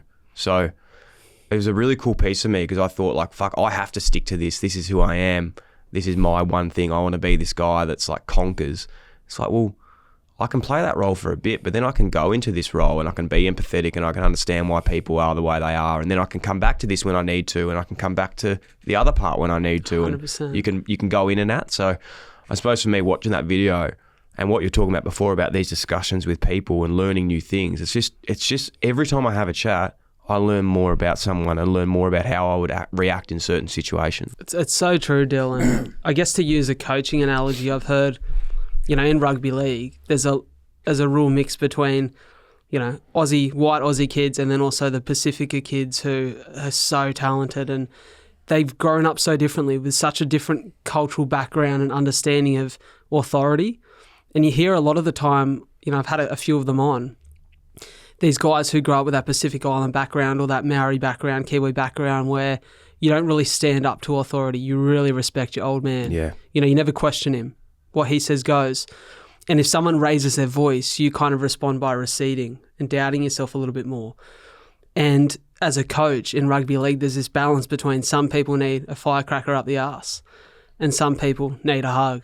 And there's two different ways to communicate that message. And see, mate, I grew up and there was a massive frustration for me leaving school where, at 18, a lot of my mates were going out, getting on drugs, binge drinking, and I was like, fuck, here's the dickheads. Like, mate, I'm fighting for every square inch of my health. But I realised that, they haven't grown up with CF, so they don't get it. So me preaching at them only drives them further away from me. And then I realised through the pod that there's a different way to this. Like that emotional understanding, intelligence, that empathy is all about hearing someone out first, hearing their story, understanding their context, and then how do I make sure that if there's an opportunity for me to impact them, I have to know how to impact them first. I need to know how to communicate that message. And so I found for me one of the best ways was instead of I don't have to solve problems for people, but I can lead by example in the way that I show up in my own life. And I can understand them and share what's worked for me and then ask them questions that might help me. And that's the beauty of the podcast is, for me, it's this ability to learn all the time. Like we were speaking about it and you told me not to waste the gem on the pre-chat. Yeah. So I'll drop it here. I had this incredible lady on the podcast. So that's at least one thing. Don't do the pod before the pod. Yeah. And mate, I've got lessons to learn in that space, let me tell you. I spoke at this event at the start of the year, Humankind. Incredible event run by a company called The Winning Group who have the brand appliances online and do some incredible things in the commercial space. They decided as a company, let's just fucking put on a massive keynote event, a summit where we've got all keynote speakers from around the world. So Wim Hof, Professor Scott Galloway, Mark Burris, all these incredible people come to speak, and somehow I found my name on the list. Actually, not somehow. Former guest of your podcast, Cooper Chapman, friend of mine, done me a solid, rang me and said, there's a spot. Do you want it? I said, bloody oath I do, Coop. What a good man. Great. Talk about good humans, right? Coop got me on. So I go there, I speak, had a really amazing time, loved it, met some incredible people. Thankfully, they called me the next day and said, hey, do you want to come back? There's a spot that's opened up. If you can get to Sydney Luna Park in 90 minutes, you'll be on stage. How far is it gone from Sydney? About 100 minutes. So without incriminating myself, a few cheeky manoeuvres in traffic, and not so polished getting ready procedure. Me and Soph threw whatever we had on, got up there, got on stage, had a massive go on day two, loved it. Probably the best performance I've ever done on stage. And I met this incredible lady who I'd just caught the back end of her keynote the first day, Katarina Kuhn. Actually works as the Chief Strategy Officer and Neuroscientist at the Winning Group. She's an incredible keynote speaker from Germany. So she's got really cool accent, really sharp, smart, fun, amazing, and just caring lady. And so Kat interviewed me and done a live podcast in front of the Opera House there at Humankind. Wow. And we sat there and she spoke all about the neuroscience of self-knowledge. And so we started riffing on my story. She'd done an assessment on me, so it's called the Deep Sphere Assessment. You can do it online. The Deep Sphere Assessment actually, and you should get her on the pod, I really recommend her, she's great. It assesses the 5 primal emotions of human personality and behaviour. So they're rank, care, seek, play and guard. What was the first one? So rank. Rank? So like the desire to achieve, succeed. Oh, rank. Tick Sorry, off yes. goals, yeah, Yep, rank. yep. So rank, care, seek, play and guard, Yep. right? And so you do like a 10, 15-minute assessment where you answer all these questions with they're like multiple choice answers, and it spits out an assessment on how you're wired. And so I was apparently what's really rare, one of a kind, right? And it was high rank, high care. And she said, rarely do these two coexist. So she said, let's talk about your story. Let's dive into your story and let me understand why it is that way for you. And I answered really truthfully, right? So just to break this down, high rank, high care. So that meaning you want to care for people and you want to have high rank. So Is it's that almost selfish and selfless at the same time. So they contradict each other a little rank bit. is like this drive to achieve, and you've got so much ambition that you do whatever you have to do to get it succeed done? and get to your goals. Yep. High care is like supportive, empathetic, nurturing your people before you, that kind of play. So she said that's really rare. So let's get to the bottom of why. So she starts asking me about the context of my story, right? She had no idea your story. No idea. Yeah. She didn't get to hear me speak. And as she starts to understand my story, she goes, this makes sense. The only reason that you're in the position you're in is because of the care your family gave for you and because you understand how precious every minute of life is. You're high rank because you want to achieve things while you've got the opportunity to do so. Yeah. This makes a lot of sense. And so for me, I'm like, it's funny that if we all wrote our stories on paper, if you looked at it, if you looked at why you are the way you are, someone from the outside go, I don't understand that. It's so different to me. But when we start to understand and hear our stories play out in real time, it makes sense. And so Katarina has taught me a lot about just the way that I'm wired. The fact that you actually can't change your wiring, but you can learn to work with it. And so, like, for example, she said, I'd love to see how Soph scores on this test. Yeah. Well, not scores, but how she, how her What results hers are. Yeah. And Soph is high care, high guard, cares so much more about the people around her. And like actually one of the things that said in her results was she cares more about helping others achieve their goals and their direction in life than she does about her own. She gets her purpose from caring. She also loves the security and the consistency of having solid routines and systems in life, and that is so Soph to a T. So everyone who done this test, like all my mates, my family, I'd love bunch to of do my this podcast test. listeners Yeah, I'd love to do it. done it and got heaps from it. And just as I was sitting there like listening to Kat, Sorry, just what was the test called again? We'll it's put called it in the Deep Sphere Assessment. Deep I'll Sphere send you a Assessment. link. Send us a link and that's in the show notes. Put it in there. It's cool. And I think it costs a little bit because they commercialise it for a lot of businesses and whatever for their staff. But It's an investment to yourself. 100%. I learn heaps from it.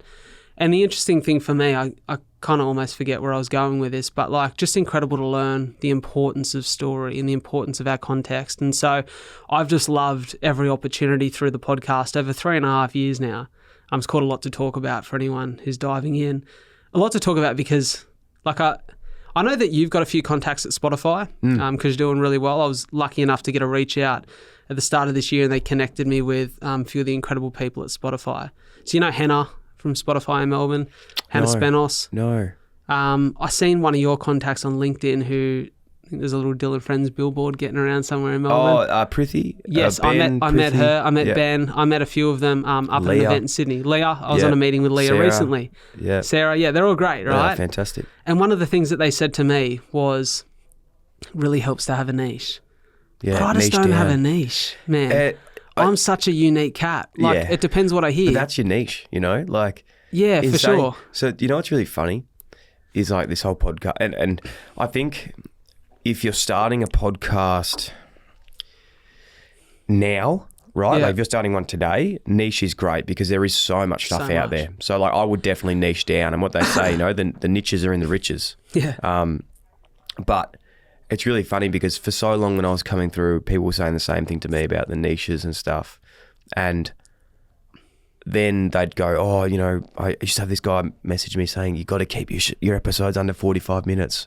Like, Hamish and Andy keep it under 45 minutes. You've got to keep yours under 45 minutes. And I was like, but why would I cut it down if I don't, like, if it's too long? And I was like, thought about it. And I was like, every single thing, sorry, the other thing they say is you always got to have something in the caption that draws the listener in. Yeah. And those three things I've never done. Okay. Just like, not because I'm against it, just like, Yeah. I was like, fuck, I don't do any of the three things that they said. And then I was like, look at someone like Joe Rogan, the biggest podcast in the world. His episodes go for four hours. They don't have anything in, like, try and listen to someone that on Joe Rogan, like, you can't actually find out really what people do. The bio is like 3 words long. There's no nicheness to it. It's like the most random shit that ever happens. So I think at the end of the day, as long as you like what you're doing, you're passionate about it, your audience will find you. And that's my thing, Dill. And I realise And you've got to that be consistent.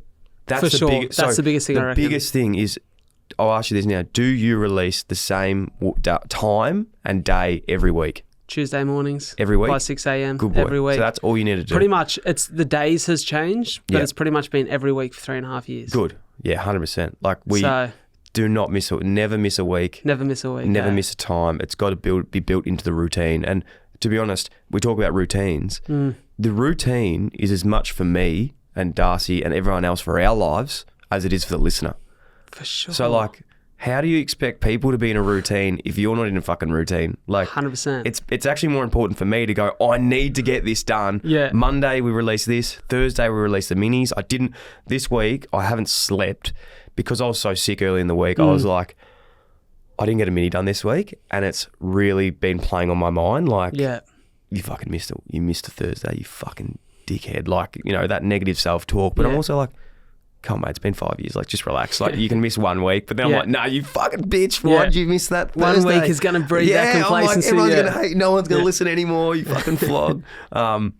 So, yeah, anyway, a bit off track. But I think the consistency is just as important for you as it is for the listener. And this is not just to do podcasting. This is in life. Like, you have to have that something that keeps 100%. you grounded to certain days each week, whether it's a gym or whatever it is. I want to share one of my favourite ever experiences off the back of a podcast with you, and then I want to hear yours. Go for it. So this is a unique one. So I don't know if you know Hugh Sheridan. Hugh Sheridan, Aussie I do. actor. Hugh Sheridan, was on Pack to the Rafters Yes. many years ago, has been on a bunch of incredible things. Really talented cat, right? I went up to do a podcast with Hugh. So my sister's best friend seen him at a pub one night. He was drunk. She said, you got to go on my best mate's brother's podcast. He goes, I'll go on. She goes, let's take a video and send it to him. I save the video, send it to Hugh Sheridan the next day. Are you a man of your word? He goes, fucking oath I am. That's great. So we book in a podcast, right? Hugh lives in Bondi. I go up. He's just come back from LA, filming a show over there. I go up to his apartment, super relaxed. He's in gym clothes, just been in the gym, having a protein shake. We sit down. We're on the lounge. We record. Great yarn. I've never met the guy in my life. All I know is that he's a bit of a funny cat and that he's got a big story. Mm-hmm. And we sit down. We have a really honest, open chat. Amazing episode. Still one of my favourites to this day. We then were sitting there after just yarning, packing up, and he goes, oi, what are you doing now? And I go, mate, I'm just cruising, probably going to go for a coffee in Bondi while I'm up here. He goes, I'm supposed to start reading lines with an actor for an upcoming role. They've pulled out. Do you want to come read lines with me? I'm like, fucking oath I do. I'm like, so good. that's probably the only experience I'll ever get in the acting world, unless I really try, right? I'm like, yeah, where do you want to meet? And he goes, I need to go drop my glasses in to get the prescription done down the road. Go find a spot at a cafe, text me where you're at, and I'll come meet you. So it's February in Bondi, packed, really nice day, people everywhere. Go into this cafe, last 2-seater table left, sit down. Hugh walks in 10 minutes later. He hands me 2 scripts. He goes, there's 2 things that I'm going for. One of them is a role in a TV series. The other is a movie. He goes, the TV series is Tiger King or Tiger King 2, like the spin-off. Yeah. Right? And I'm like, are you kidding? And he's like, nah, you need to play Joe Exotic. I'm playing his dead ex-husband in Flashback Memories. I'm like, what world am I living in? This is sick, right? So we're sitting there and he's like, you don't have to do the accent, but I need to practice the accent. And I'm like, Hugh, if I'm playing Joe Exotic, I'm doing the accent. Right? So Pat Cafe in Bondi, everyone's looking at, what are these two cats doing, right? Great experience. And then, read this other script for a rom-com movie that was going on Netflix. I don't even know if Hugh got the parts, but I often think about that and I'm like, that's an experience I would have never had without the podcast. Yeah. It's one of the reasons that I love it. I'd love to hear yours. Give us one. Oh, mate, I've got two. Go on. One's a very long-winded one. I've told it before, but I still don't give a fuck because it's the best story in the world. So it's actually before the podcast too. So as I'm not sure if you're aware, but it took me and my wife like a while to conceive. So it probably took us like over 2 years through a lot of, we had a couple of ectopic pregnancies, IVF, all these bits and pieces. So it was quite a challenging 2 years. And it left me very, in a way, as much as I was still doing pods and everything, I was very like, didn't really want to fucking meet anyone that I didn't know anymore. Like as soon as the pods were done, I was sort of like, without even knowing, I wasn't very tuned out. Yeah. And I keep getting emails from this guy and he's like, do you want to catch up for a coffee? And I was like, fuck. And I always will say yes to things. Like, and that's what's got me to where I am. Like, I'm a yes. I just do. And I definitely gotten out of that pattern. And I was like, fuck me, this guy's persistent. Like, all right, we'll go get a coffee. Long story short, went out of coffee with him and we just vibed. We were just like chatting the whole time. And he's one of my good mates, Ali Tarai. I've had a podcast with him since and still good friends to this day, do business together. And he goes, in 3 weeks, I'm going to Scotland. He's like, I'm going to the Gulf. Do you want to come? And I was like, you know what? Fuck it. Like, I'm going. Like, what's holding me back? I'm lucky enough to build a position where I can do sort of what I want to do and can go away. Like, I'm not a tree. I don't have roots. Like, I'm going to fucking, if I want to go to Scotland, like, I can go. So I went over there with him, had this incredible week. Like, he's a very deep thinker. Like, I'd love to connect you guys together because this guy's just unbelievable. You should listen to his podcast actually as well. And we went over to London, then went over to Scotland to the Gulf and had these incredible experiences. Saw Cam Smith win the Gulf. Spoke to him at the press conference, made worldwide news. Just affirmed to me this thing of like, I can do whatever the fuck I want to do if I want to do it. So it was nearly the best, worst thing that ever happened, Juz says, in that sense, because it just made me even more of a dreamer.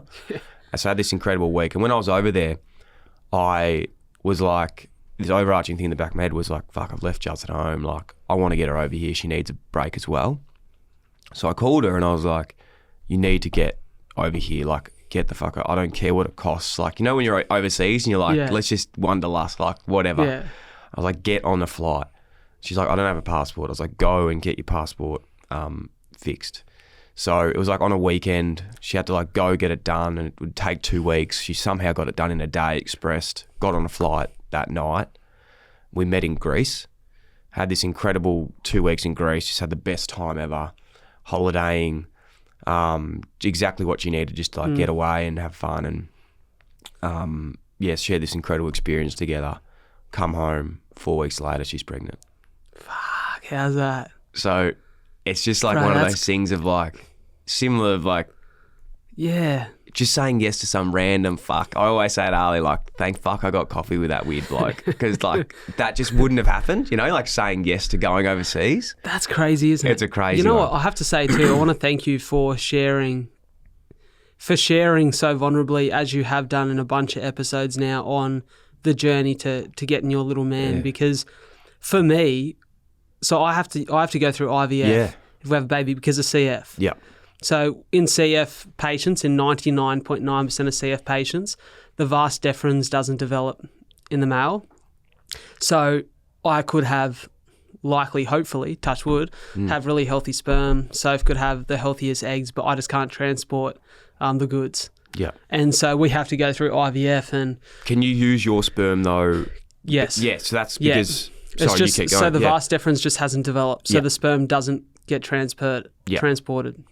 So we have to do IVF. Soph wants 4 kids. Yeah. So I'm like we've got some IVF procedures ahead of us, darling. Technically, if you, I'm not sure if you've started that process yet or you've learned about it, but it's a funny process, man. Like when I say funny, it's not funny at all, but it's interesting just how much you will learn about the body and like the amount of shit that I could talk about of like Juzz's, AMH levels and like shit that like, as a young bloke, I just would not think I knew about, her and stuff. But again, it's just something that you will learn and you end up just loving each other so much more because of that journey you go through and shit. But it's crazy, mate. Like and we can speak about it now. It sounds, weird, but going in there and you pull your own dick and get like, that's what happens. Like you have to go in and I know it's funny, but like you have to go in and, ejaculate into a cup and... Bro, was it Ryan Dunn who spoke about his joke over the counter? Yeah. Loved that. Yeah. Love that. So they, you do that and you see how many it is. It's like a fucking game. It just takes forever. It's like the way I explain IVF to some people is like when you find out you're pregnant, that's 4 weeks so it's 4 weeks of a month of work has already been done. Like the hardest part has already been done when you find out you're pregnant. Then you got to wait to find out, for 8 weeks and the 10 weeks and there's all these milestones. But the hardest part is the first 4 weeks. And IVF, the hard part about that is you are nearly at -6 weeks. So it's a really drawn out time because you've got to prepare and you've got to do this and you get so it's super really interesting of how it does. It's an emotional toll, but it's very rewarding. Can I ask, you might know this because it's something I haven't researched yet, but it's something I've speculated. So when you've got your embryos, yes. So one of the positives for us is that we can test them. Yeah, you do. To see if Soph, there's a 4% chance that Soph is a carrier of the CF gene. Yeah. 4% So we chance tested. We in one. had testing for all types of genetic stuff as well, and something did come up in one of it's very common for everyone to have certain different pieces, but it's only if you're both carrying the same thing. Correct. I think. And where two people carry the CF gene, which is a 4% chance that somebody does. Yeah. My parents both did. Wow. Where you both do, there's a 1 in 2,500 chance that you bring a baby into the world with CF. 1 in 2,500. Yep. Wow. Now, because I have CF, if Soph is a carrier, there's a 25% chance. Got you. So the chances are much higher. But the fact that we can test that gives us a lot of reassurance. There's I actually know someone who, not CF, but they did a IVF. Because it's funny, once you mention IVF, every person that's ever had IVF chats to you about it, which is beautiful because it's like a community of helping each other out. Support system, right? And I've known a lot of people that have had genetic issues and have had many, many healthy children. Right, so great to hear. Can I ask, when they do that testing, can they determine the gender of the baby? Yes. Can you opt to... Sorry. I think they... Oh, you're testing me on that one. I think they can, yeah. Can you opt to not know? No, they will never tell you. In Australia, you're not allowed to know. Oh, that's great. Yeah, so in Australia, you're not allowed to pick, because I was like, pick on gender. I feel like that would be weird. So that's why a lot of people, if you want to go and have like a certain gendered child, you have to go like overseas to do it. Yeah, see, I just want a surprise. No, you don't want to pick. I feel like I'm going to be a girl dad. I thought I was going to be a girl dad. Like, I reckon I'm going to be tortured with like a couple of girls that I'm always stressed about. Oh, I was really looking forward to being a girl dad. But yeah, just like now that I've had Max, I'm like, I can't imagine having a girl, just having a boy. Talk to me about, before you go into your second story. Oh, yeah. Talk to me about the first, what are we now? We're 10 weeks. How's it been? It's fucked. No, it's been unbelievable. It's been so good. Everyone keeps saying that the first 12 weeks are the most difficult, but also, really like it's been... To be completely honest, I can't complain at all because I've got an incredible, wife that does so much fucking, like, they are so connected to the mum that you just have if you think you love your missus, just wait till you see, like, them, what they do and what they go through. And, like, my favourite part, and I don't say this slightly, is, like, I honestly think my favourite part about it all is just, like, when those late nights and you're just, like, sitting in bed and you see them just together and you just watch and you just go like, what? You just have that like out of body, just like, oh my God, what's going on right now? Like how is that my son? And that's my wife and they're together and I'm here and it's just pretty cool. Talk to me, what have you learned about yourself in 10 weeks of fatherhood? I am I really need to work on patience. Like I'm not where I want to be right now. Like I don't want to say I don't think I'm a very good dad at the moment because I'm not doing much dadding, but I think like as a parent at the moment, I'm definitely not where I want to be. It's like I just don't. I think I thought I'd be better, but it's been like really challenging because I'm struggling with the patience of things. You know, I've heard it's a cliche, and as you said, cliches or quotes that you hear often are probably true. That you hear you can never prepare for parenthood. Do you think that you can, like, to say that I think you're probably too harsh on yourself there to say that you're not where you want to be because you're 10 weeks into a life-changing experience. I don't think you can prepare for that. No, you can't prepare for it at all, but it's hard. It's just like, I just don't, I'd love to be more. It's very testing. It's just so but it's so, I hate saying that because it's like, I'm being like completely 100%. It's so like, I love this guy with like all of my heart, like everything in him is there and it's there, but it's like, I wish like there's still parts of me that are like, I'm like, what the fuck am I doing? You know, like what, like it's just, it's hard, but it's beautiful. Like for sure. It's hard. I remember seeing a clip about a month ago on But then YouTube. he smiles and you forget everything. Oh, for sure. You know what I mean? Like it's just, But yeah, I'm not saying that in a way, like I hope that comes across the right way. And I think any maybe young father would understand, but I just don't. Yeah, I've got really high expectations of myself of what I want to be, and it's also hard because you can't do a lot at this stage. Like I'm not really I can be as part of it as much as I can be there, but at this early stage, they are really relying on the mum. So you just got to do as much as you can to support them. Really, I think it's a good sign, though. I think the good sign of a great parent is questioning. You know, I'm going to share this quote. I share it all the time because it's one of my favourites. I had an incredible guy on the podcast, Rich Davini, retired Navy SEAL. Wow. Wrote a book called The Attributes. Something that Rich said to me sticks with me every day I think about it. He said, Brad, the quality of our lives is directly proportionate to the quality of the questions we ask ourselves. And the fact that you're asking yourself some quality questions about the kind of dad you want to be, I reckon is a really good sign about how much quality you're going to give to your little man. I appreciate that, man. Yeah, it's definitely something that, like, we talk about now, like what you want to be, and you know, you not purpose. It's a fluffy word, but I more for me just want to be a cool dad. You know, just want to be a good guy. I want to be the one that, you know, he comes to when he wants to talk about things. For sure. But like that stuff's in 15 years. You know, like I'm trying to. That's the stuff that I thought about as being a dad, but I'm like. The stuff I'm learning about when they're like this age, that's the stuff that's I've got to be good at. Like I'm learning, right, because I don't know what that is, you know? Like I don't remember what my dad was doing when I was this age, or so that's the challenging part. It's like I can't do that yet, but I want to do this part first. I've got to learn this. It's funny. I do an episode of the podcast every 3 weeks with my two best mates, or two of my best mates. There's a few of the other best mates that would be hurt by that. Joey and Foons, or Joe and Ty. And we sit down, it's called Three Mates, and we just riff on a really relevant topic at that point in time. And when I mean relevant topic, I mean last week was the topic of dreams. You know, we're all like dreaming, dreamers, like dreaming, like your dreams for yourself for the future. And so we sat down, we spoke about dreams, and every time we do one of those episodes, we give ourselves a piece of homework. And this time was to write down a dream you have for yourself and a challenge that's making it hard for you to get closer to that dream. It's making it hard for you to bridge that gap. And when I really thought about my dream, where I see myself in the future, there was two things that popped into my head. One part is me standing on stage, sharing to an audience and sharing really uplifting, inspiring messages that do something emotionally for those people, doing the same thing behind a mic. But then also the next day, going home, going to bed, the next day, waking up, rolling over, giving Soph a kiss, and just like four little kids bursting through the door and jumping into bed with mum and dad. And then like the pleasure of going to do what I used to love doing as a kid and going and playing sport on a Saturday, like going and playing footy, and then sitting there and watching little humans that you've created do the things that you used to love as a kid. Like that excites me. And I think it's hard not to look too far forward because like you said, right now, that's not the reality. Yeah.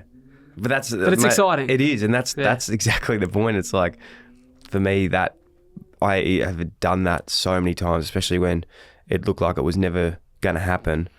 Is like my biggest thing I'd imagine is sitting at the beach, like watching my future kids like doing nippers, and it's weird because I'd never grown up near a beach. Like I've never. I love the ocean more than anything. Like when I lived in Sydney, I just loved the beach, and I wasn't as, like, when I say I'm not as confident in the water, I can swim, but I want to be really confident with the ocean, and that's why I was always like, I just want my kids to do nippers.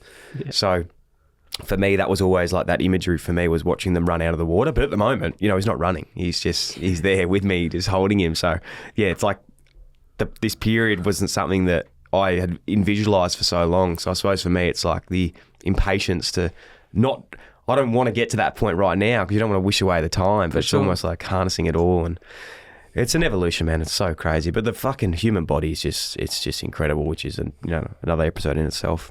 Life is a miracle, isn't it, man? Do you want me to tell you about my next one? How long have we been going for, Daz? 40. All right, we'll keep going. The next one, my next weird one, which was really recently, which is why I've been so fucking run down lately, had the biggest week. How do I tell this story? I think I've seen some photos of this. What you're going to share on Instagram. The golf day? Fuck, I had so many questions about that. Man, it was crazy. Talk to me. So it even started like, it's sort of two-part pronged story because it was just, I'll talk about the week because it was so fucking mental. Got this email again, weird email. And I sort of just dismissed it straight away. I thought it was like one of those marketing emails that are like, do you want to come to the premiere of this movie? And I was like, no, not really. But didn't even read it, like stupidly didn't read it.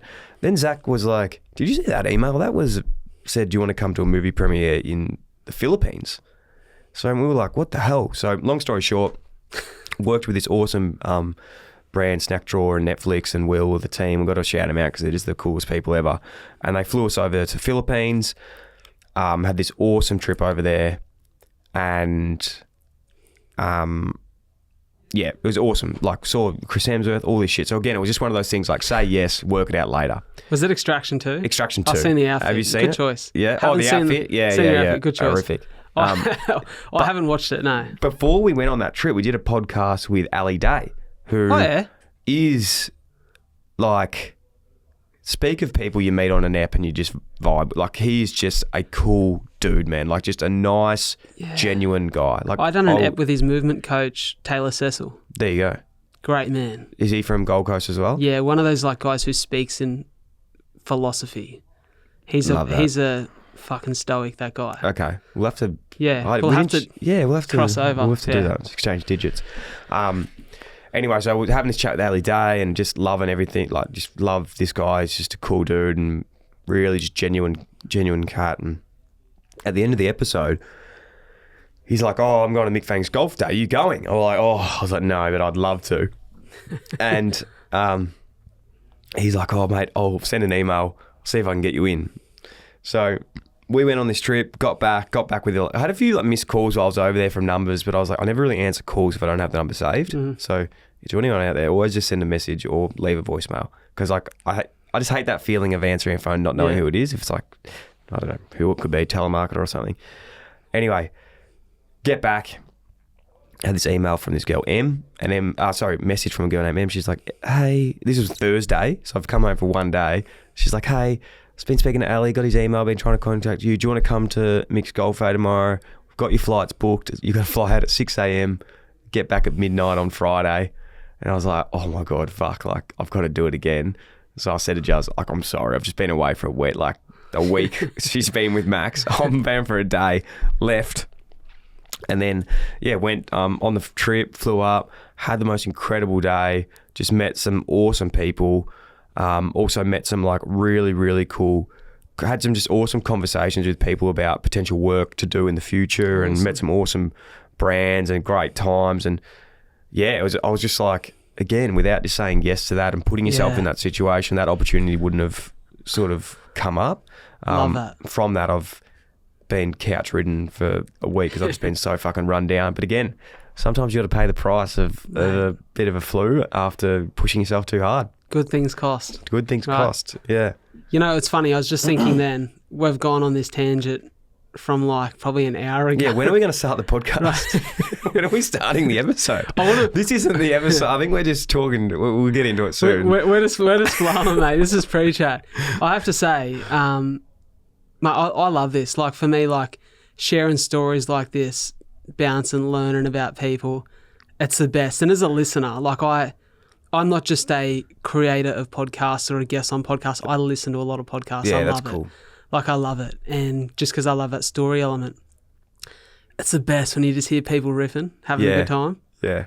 It's so When does good. that start? Yeah. that's a cheeky little dude. I have to say, though, I want to share one more thing. Mate, Because this is your episode. I'm just sitting here. You share the house down. There's something, because, we've spoken a few times throughout the course of the episode about being a dreamer. Yeah. And being positive and that self-belief. There's something I want to share about my story that is the reason everything over the course of the last 3.5 years that's good has happened to me. Please. So I spoke about leaving work and starting the podcast. That's where we went on that tangent, right? I was going to say, we didn't even pick up from that. Yeah. Let's get back to that. And I want to be a bit vain here. And this part of the story is a little bit vain, and it is a little bit selfish, but I think it's really important for the listeners. It's the thing I always try to share. I appreciate you bringing it back, because I was going to. It just clicked to me. It just clicked to me, I was right? going to, but I was in a roundabout way. We were having fun, man. Yeah. We were having fun. You don't have to apologise for that. So I left work, and one of the first priorities on my list, the biggest priority on my list when I left work, was not just to dive into this podcast thing, but to get my health back. My health had been so turbulent for the last couple of years, since 18. And I was like, what have I got to do to get my health back? And I was like, well, baby steps. I'll start, we're in COVID lockdown. I'm allowed out for an hour a day. I start going for a walk. And then it was like, I'll start getting in the ocean pool and having a dip and doing a few laps. So I started to feel like I was getting a little bit of my health back. And I had a bit of a dad rig. I'd been sitting behind a desk drinking too many lattes and eating too many coffees, or eating too many biscuits at work and drinking too many coffees. So I was like, I want to get myself back into shape, respectable shape. So I started doing that, and I bumped into a guy who said, hey, why don't you come to this Sunday run group? It's called the Active Boys Run Club. Shout out to the guys. It was actually their 4th birthday today. A lot of them are big fans of Dylan Friends. Oh, shout out, man. Is that in the Gong? In the Gong. I'd come down there one day. We'll do that. If you're in the Gong, come have a run with us. 6 a.m. on a Sunday. And I was like, how far do you run? They go 5K. I'm like, fuck, who runs 5K? I can't run 5K. I'm only walking at the minute. I hadn't run for 7 years at this point. I was like, but you know what? They have a coffee after. They have a dip, they have a yarn. I can get around that. So if I can go and struggle through a run, this sounds like something to be interested in. So I rock up. Also a bunch of girls there, so it's Active Boys and Girls. It's developed over the course of the last couple of years. And I get there and I go for this run. I struggle. Like, I'm talking, I struggle big time. But I enjoy a coffee, a drink at the end. I'm like, I feel good about that. Got that endorphin rush. I also just challenge myself to do something really difficult, something that I haven't done for a long time. And I feel like I'm winning. I got better because of that. Did you know these guys too, by the way? Were they friends? I went with one mate, but I didn't know most of them. Yeah. No. And So then that's a a lot of them key become point. some of my best mates. Yeah. 2 of them in particular. And so I'm like, I'm going to go back next week. So I went back, and I went back for 4 weeks in a row. And on the 4th week, I went for a run. I was feeling fitter, but something felt weird in my lungs. It felt like loose, almost like there was liquid in my lungs. And I was sitting having a coffee with the lads after, and I coughed and I tasted that blood again. It's the first time from the age of 18 that I'd coughed up blood again. Found myself back in emergency that afternoon, and the same again for the next 2 days to follow. So on the 3rd night, I'm sitting in emergency. They're like, okay, this has become too consistent for our liking. We need to run some tests. We need to make sure that you haven't lost too much blood. Whether we need to do a transfusion, what we need to do will be determined by the tests that we do here tonight. Now it's 2 a.m. I'm sitting with my old man in emergency, and we're waiting for these results to come back. And my dad, being the weapon he is, when I was 2 years old, he and my mum created a charity event for CF where my dad, my Uncle Tez, and a couple of marathon runners, they were just footy lads at the time who loved their footy, kept fit, done a bit of running. They decided to run 68 Ks 3 days in a row for CF. Mental. And so a photo had popped up on my phone of my dad running across the finish line with a can of Tuies in the shortest footy shorts you've ever seen, just looking like a beast. And we were laughing at the photo. And Dad asked me about how I was feeling about everything that had happened the last couple of days, like where my headspace was at. And I said, you know what, I feel really optimistic and positive because I know I'm on a path to get my health back. I'm doing more than I've done in a long time about it. And I sat there and I realised that, I'd been starting to hear about people's purposes and their stories and what they were doing to uplift and inspire hope in others. And that was becoming my purpose through the podcast. I thought, what can I do, not just to recover for myself, but to show people with CF that this isn't doom and gloom, that the way you see it, what you believe, is what you become. And and you control your belief. You control your belief, you control your perspectives, you control your actions. Can't control what's happened to you, but control those 3 things and you're in good stead. And so I said to my dad in that hospital bed, I said, you know what? It's July now. By the end of the year, I want to run a marathon for CF. And he goes, you say you're going to do it, you'll do it. And so on Monday, I got out of hospital and I put it on Instagram and I thought this will keep me accountable. And straight away people got behind it. I was like, fuck, I'm in it now. And over the course of that next couple of months, like 4 months of training, had an incredible man, Ben Seymour, who had been a guest of the podcast. He's a former rugby player turned endurance athlete. Ben trained me for free and come down and run the event with me. And a month out, I had one of the scariest bleeds of my life and ended up back in hospital, but decided that I'm not going to let this defeat me. I'm going to go and put my 2 feet at the start line and do what I can. And I finished a marathon, 42.2 kilometres, right? It was fucking tough. I struggled.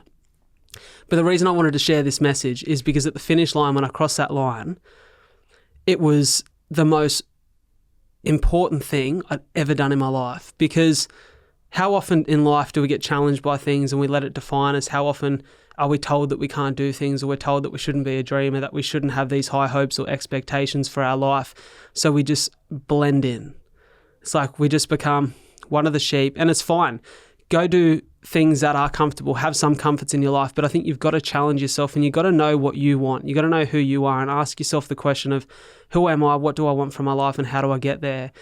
And as I stood at the finish line and I looked around, you know, my mum, my dad and my sister are moved to tears because, you know, I've been through this real battle, especially those last couple of months to get there. And I think for them it was this sigh of relief that he's going to be okay. He'll always figure it out. You know, there's like 100 people standing there, friends, family, like 13 people ran this marathon with us. We'd raised over 50 grand on the day for CF Australia. And as I stood there, I said, you know, a doctor 24 years ago at the time told my parents that I would be better off with a terminal illness, that, you know, CF would ruin my life. I said, fucking look at me now. And I think so often in life we forget that we're in control of what we believe. We're in control of how we see our challenges, and we're fucking in control of what we do every day. And I hate this idea that people are out there becoming a victim of their circumstances. Like, I think I'm proof enough, you're proof enough. There's so many people who are proof that you shouldn't. Brett's another one of those guys that you should not allow anyone else or anything to determine the trajectory of your life. And for me, it's really important to share that with any listener, because I was given no hope, but here we are. And, you know, I want that to be the message of anything that I do. Oh, I love that, man. I love it. It's important. Goosebumps, bro. Mate, it's important. Yeah. And you owe it to yourself. Doesn't it show, like, you know, I'm not comparing my journey to yours, but it's all relative, right? Like what other people have been through. And it's like, doesn't it show you with what you've been through now, like, you might not have ever tested yourself if you didn't have CF. You might not have ever put yourself in these positions or put yourself in this situation to start with. Best thing that ever happened to me, yeah. Being diagnosed with a life-threatening condition, because it's given me a story to tell. It's given me a purpose. And I truly believe that, you know, I said that purpose is to uplift and inspire hope in others through story, but I believe that I've been tested to show other people that no matter what you face, you've got the opportunity to do something about it. And sometimes, yeah, when you're coughing up blood or something's tough, things aren't going to plan, you think, could be easier without this. Fuck, I wouldn't be the same man though. I wouldn't likely love my family or my partner the same way that I love them, because I understand how precious that is. Maybe I wouldn't be hosting a podcast, speaking on stage. You know, even little things like I go, would have been smarter if I had a game plan before I left my job. But if I didn't leave my job, the last 3.5 years wouldn't have happened the way that they did. Exactly right. Yeah. Like I agree. Everything happens for a reason. And that it's just so important to me, man, to make that the message. And just then don't get complacent with it. You know, I've run another 2 marathons and an ultra since. You know, you just don't stop challenging yourself just because something's gone to plan or something's gone right. Like, I think it's you climb one mountain, you look for a bigger one to climb. Or you just go, maybe it doesn't always have to be a bigger one, but how can I climb it a little sharper next time? Or how can I climb another mountain and just enjoy the view a little bit more on the way up? It's just always looking for opportunities to better yourself, to be a little bit more in touch with who you want to be and how to get there. Yeah. Mate, I fucking love it. And, you know, we spoke with Brett on his podcast as well, and he set me a challenge of what to do next. You know, like at the end of it, he's like, you know, 'cause you obviously pretty inspired from that chat. And one of the things I said that I'd be doing is Muay Thai. So I said Muay Thai, I think, but I said I'd be doing Muay Thai. I haven't done that yet. I'll be completely honest. Like, I haven't done that yet. I'm in a real, and I suppose at the moment, because I've been a little bit crook too, and not that that's an excuse, but I've been sitting on the couch the last few days, and I have this really shit thing, which I don't know if it is shit, but it's also good in a way, because I have this really bad toxic thing with myself where I start here, right? I bottom out. So like at the moment, I know in myself I'm like down here because I've been crook, not in any routines, not doing anything, not testing myself. And then okay, you fuckwit, let's start like doing your Muay Thai or doing this challenge, whatever it is, build up, do it. You've reached that goal, you feel like awesome, but then I come back down, I feel back in that thing. So for me, it's like I need to be more consistent with like what I'm doing. Are you feeling now like you're in that consistency? Is it like for you unbreakable? I'm probably very fortunate that in the process of it can't training for that first marathon, I fucking fell in love with it. Yeah, okay. I love running. So like, I love running too, but I tear my fucking calves every time I run. I've been hearing this. Man, I'm not like people think I'm joking. Are you about hitting some calf raises in the gym? Like, are you See, that's strengthening the fuck out of them? I'm not going to the gym, and I need to go get like a program and stuff a bit better. I think there's this So have you had Ned Brockman on the show? I have, yeah. So you see guys like Ned run across Australia. You just think that I'm going to try and do that now, yeah. That's the challenge I was going to set you. No. You have guys like Ned, you have guys like Pat Farmer, who Pat is a politician running around Australia, which is like 25,000 kilometres right now. Incredible. That's moving crazy. some big distances, like 80 odd kilometre days, right? Yeah. Weapon. Will Gooch run across America recently. Good looking rooster too, let me tell you. When you see those people do that and you see them just run every day, there's almost this got to start relatively where you are, don't you? But also, but there's also this thought that because they're running every day that they're not in the gym. But they're in the gym for months leading up. I know. It's that strength piece. And the minute I started having some issues with my Achilles tendonitis. Yeah, same. Yeah. And it's because I got out of the gym. And my physio, Paddy Weston, weapon, knows his stuff. Paddy said, mate, get in the gym. This is what I want you to do. A lot of single leg calf work. Mate, I haven't had a problem with my Achilles since. Yeah. So it's doing those little things. It's nearly going back to go forward a bit, and that's 100%. the thing I take for granted is like being in the system I was for 8 years, and I know how much. Like so, Nick Crocker, who is a really good friend of mine, he messaged me yesterday. I'm just trying to find it here. Where is it? And he sent me a screenshot of my Strava. So he's a venture capitalist. This guy is like one of the most successful dudes, and he's successful because of his habits, not because of like what he does, but he's just so, in tune with stuff. And he sent me a screenshot here, and he said, it's like of my Strava, it's a peak, and then I haven't ran for like 30 days. And he says in like brackets, when I'm not running, it's not going to be good for me. Like, you said that that's on the what Nathan I say all the Buckley pod, time. didn't No, you? I always say that all the time. Okay. Like that running keeps me, fit mentally, everything, because I'm burning, energy. And he goes, I do Sunday long runs, the Aravan. I'll come get you next time. Like, how good is that? How good's that? Like someone keeping me accountable. Sometimes, you know what I think it is too? Nathan Buckley said it in the chat that you recently had, finding someone to do it with, to stay accountable to. But I also think there's something to find a partner, but also don't forget to test yourself solo. So I've got this thing, anytime I start a prep for like a marathon, I call it the phase of establishing fucking mongrel, right? Where I go out and do all my long runs by myself. Yeah. Because I want to be out there for 2 hours hurting with no one to lean on. But I loved that. It's so nice when you have that. It's the best because you have a belief. Yeah. That's it. It's that belief. And I reckon like sometimes you got to establish some mongrel. And then once you got that mongrel, keep it. Yeah. So I'm in the business of keeping it right now. Yeah, that's good. There's another word that you can't really use on podcasting, but you gotta get a bit of cunt in you. You know, that little bit of see you next Tuesday. 100%. And that's the thing about being, I think we could probably talk all day, to be honest, there's this little bit that I really love, and I always am wary with the podcast stuff that we do, you know, they're very vulnerable conversations, and we always talk about the, you know, speaking up and all those things, which is so fucking important. I second that. Second that. But I think one of the most important messages too, is that things aren't always going to be comfortable and things aren't always going to be good. And you can't always be in this great mindset of visualization and mindfulness. Like, there are times they're going to be fucking shit. And when those times do come, you just got to get it done. And like, that's the part where I think a lot of people sometimes, maybe in this space, we tend to gloss over, you know, the feeling good things. And it's like, things can't actually always be good. Like, without the shit, you don't know what the good stuff actually feels like. It gives meaning to it. It gives that meaning quote to I it. read before. Yeah.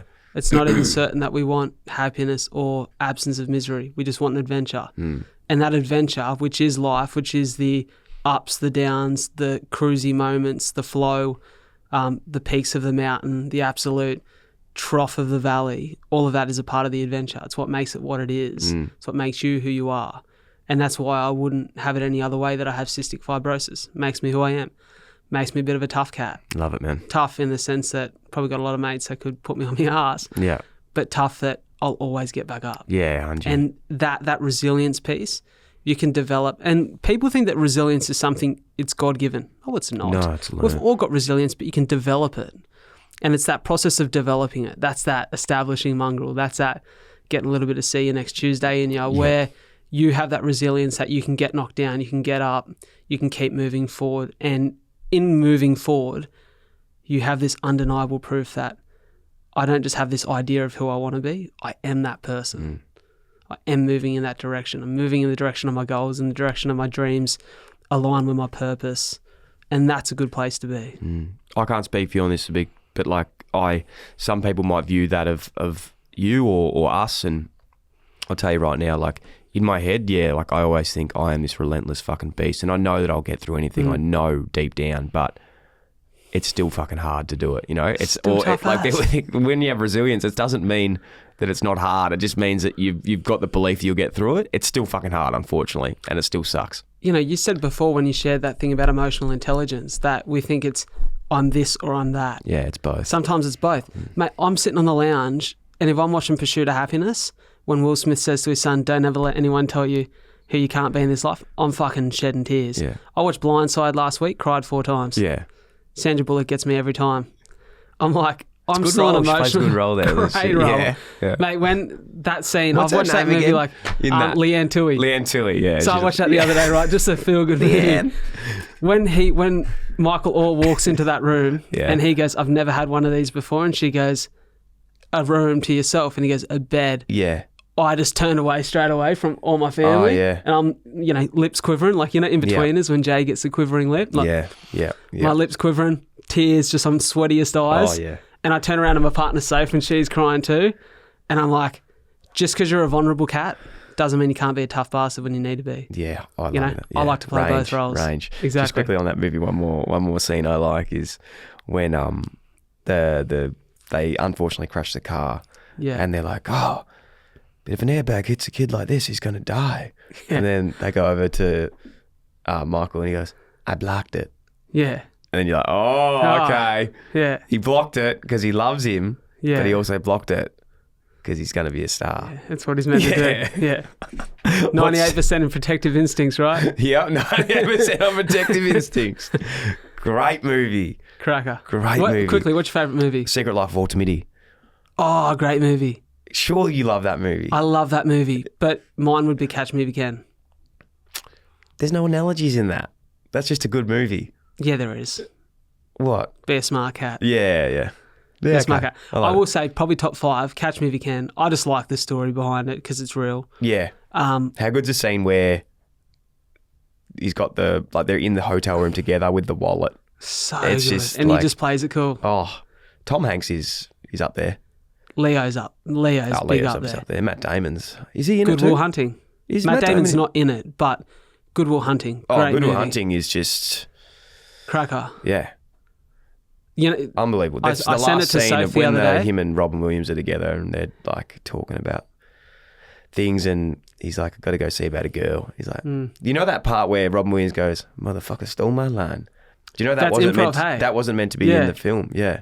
I love the scene. I sent it to Sophie the other day on TikTok. Got me massive brownie points too, where he's talking about his wife Yeah. farting in her sleep, and he goes, not that Soph farts in her sleep. She's amazing. But he says they're not imperfections. They're those little idiosyncrasies that make that your person. 100%. And that's... I'm like, I love that. Well, when Juz and I got married, the one part that when I thought about it, like our speeches and stuff that is funny is just like those little things that only I know about, or like when we eat dinner, like she like is the cleanest person ever, but without doubt, no matter what meal we eat, she gets shit on her face. And I'm like, how did that pasta get like on your forehead? Like, I don't understand how that like got there. So those little things that are like funny or annoying end up being the things that you like. Soph's got a range of terms that just make me laugh. Oh, yeah. Like, she just cracks me up. Her vocabulary for like commentary on things is the best. We were driving here in the car and I can't even remember what she said, but it had me in stitches. Yeah. The best. I got to meet her. She's a good girl. What's next for you, mate? What's goals? Put something out there for us. What's happening and how can we help you?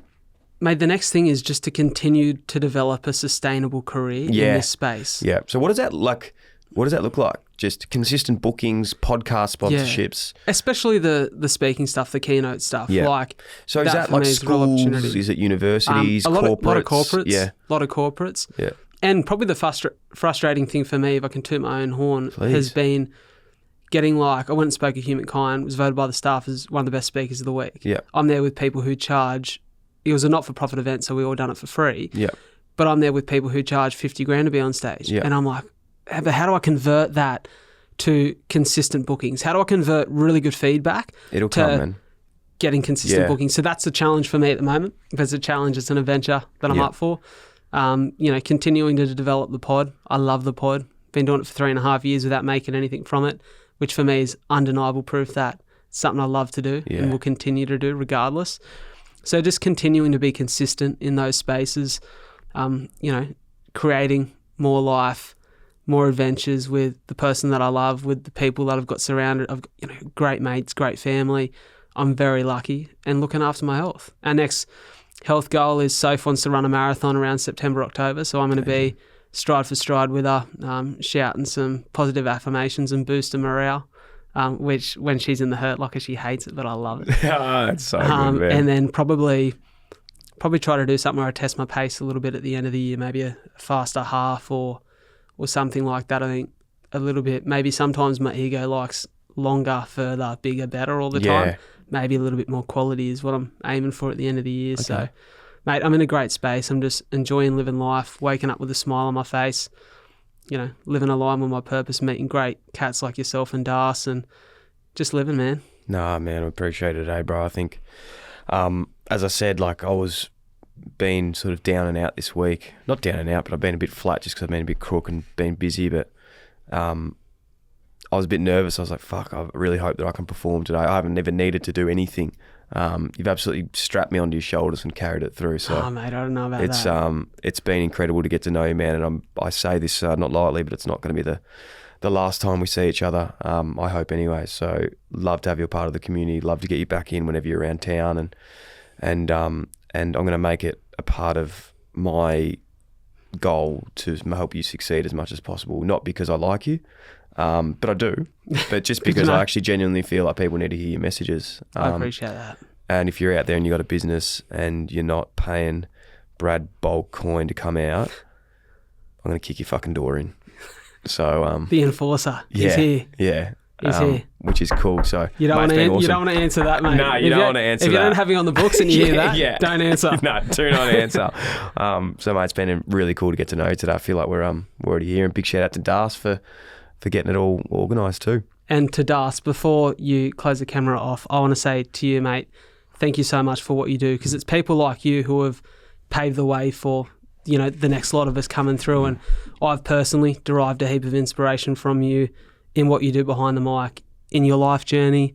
I love talking about, fatherhood today. It's something I look forward to in the next couple of years. And, mate, I truly believe that birds of a feather flock together and mate, I'm looking forward to flying through the skies and man. continuing to enjoy life now with a new connection in yourself. So Mate, it's there. I appreciate it, brother. It's there for life now, unfortunately, my friend. Thank you, bro. I really Lock it in. appreciate that, man. Cheers. It means a lot. Thank you. Thank you.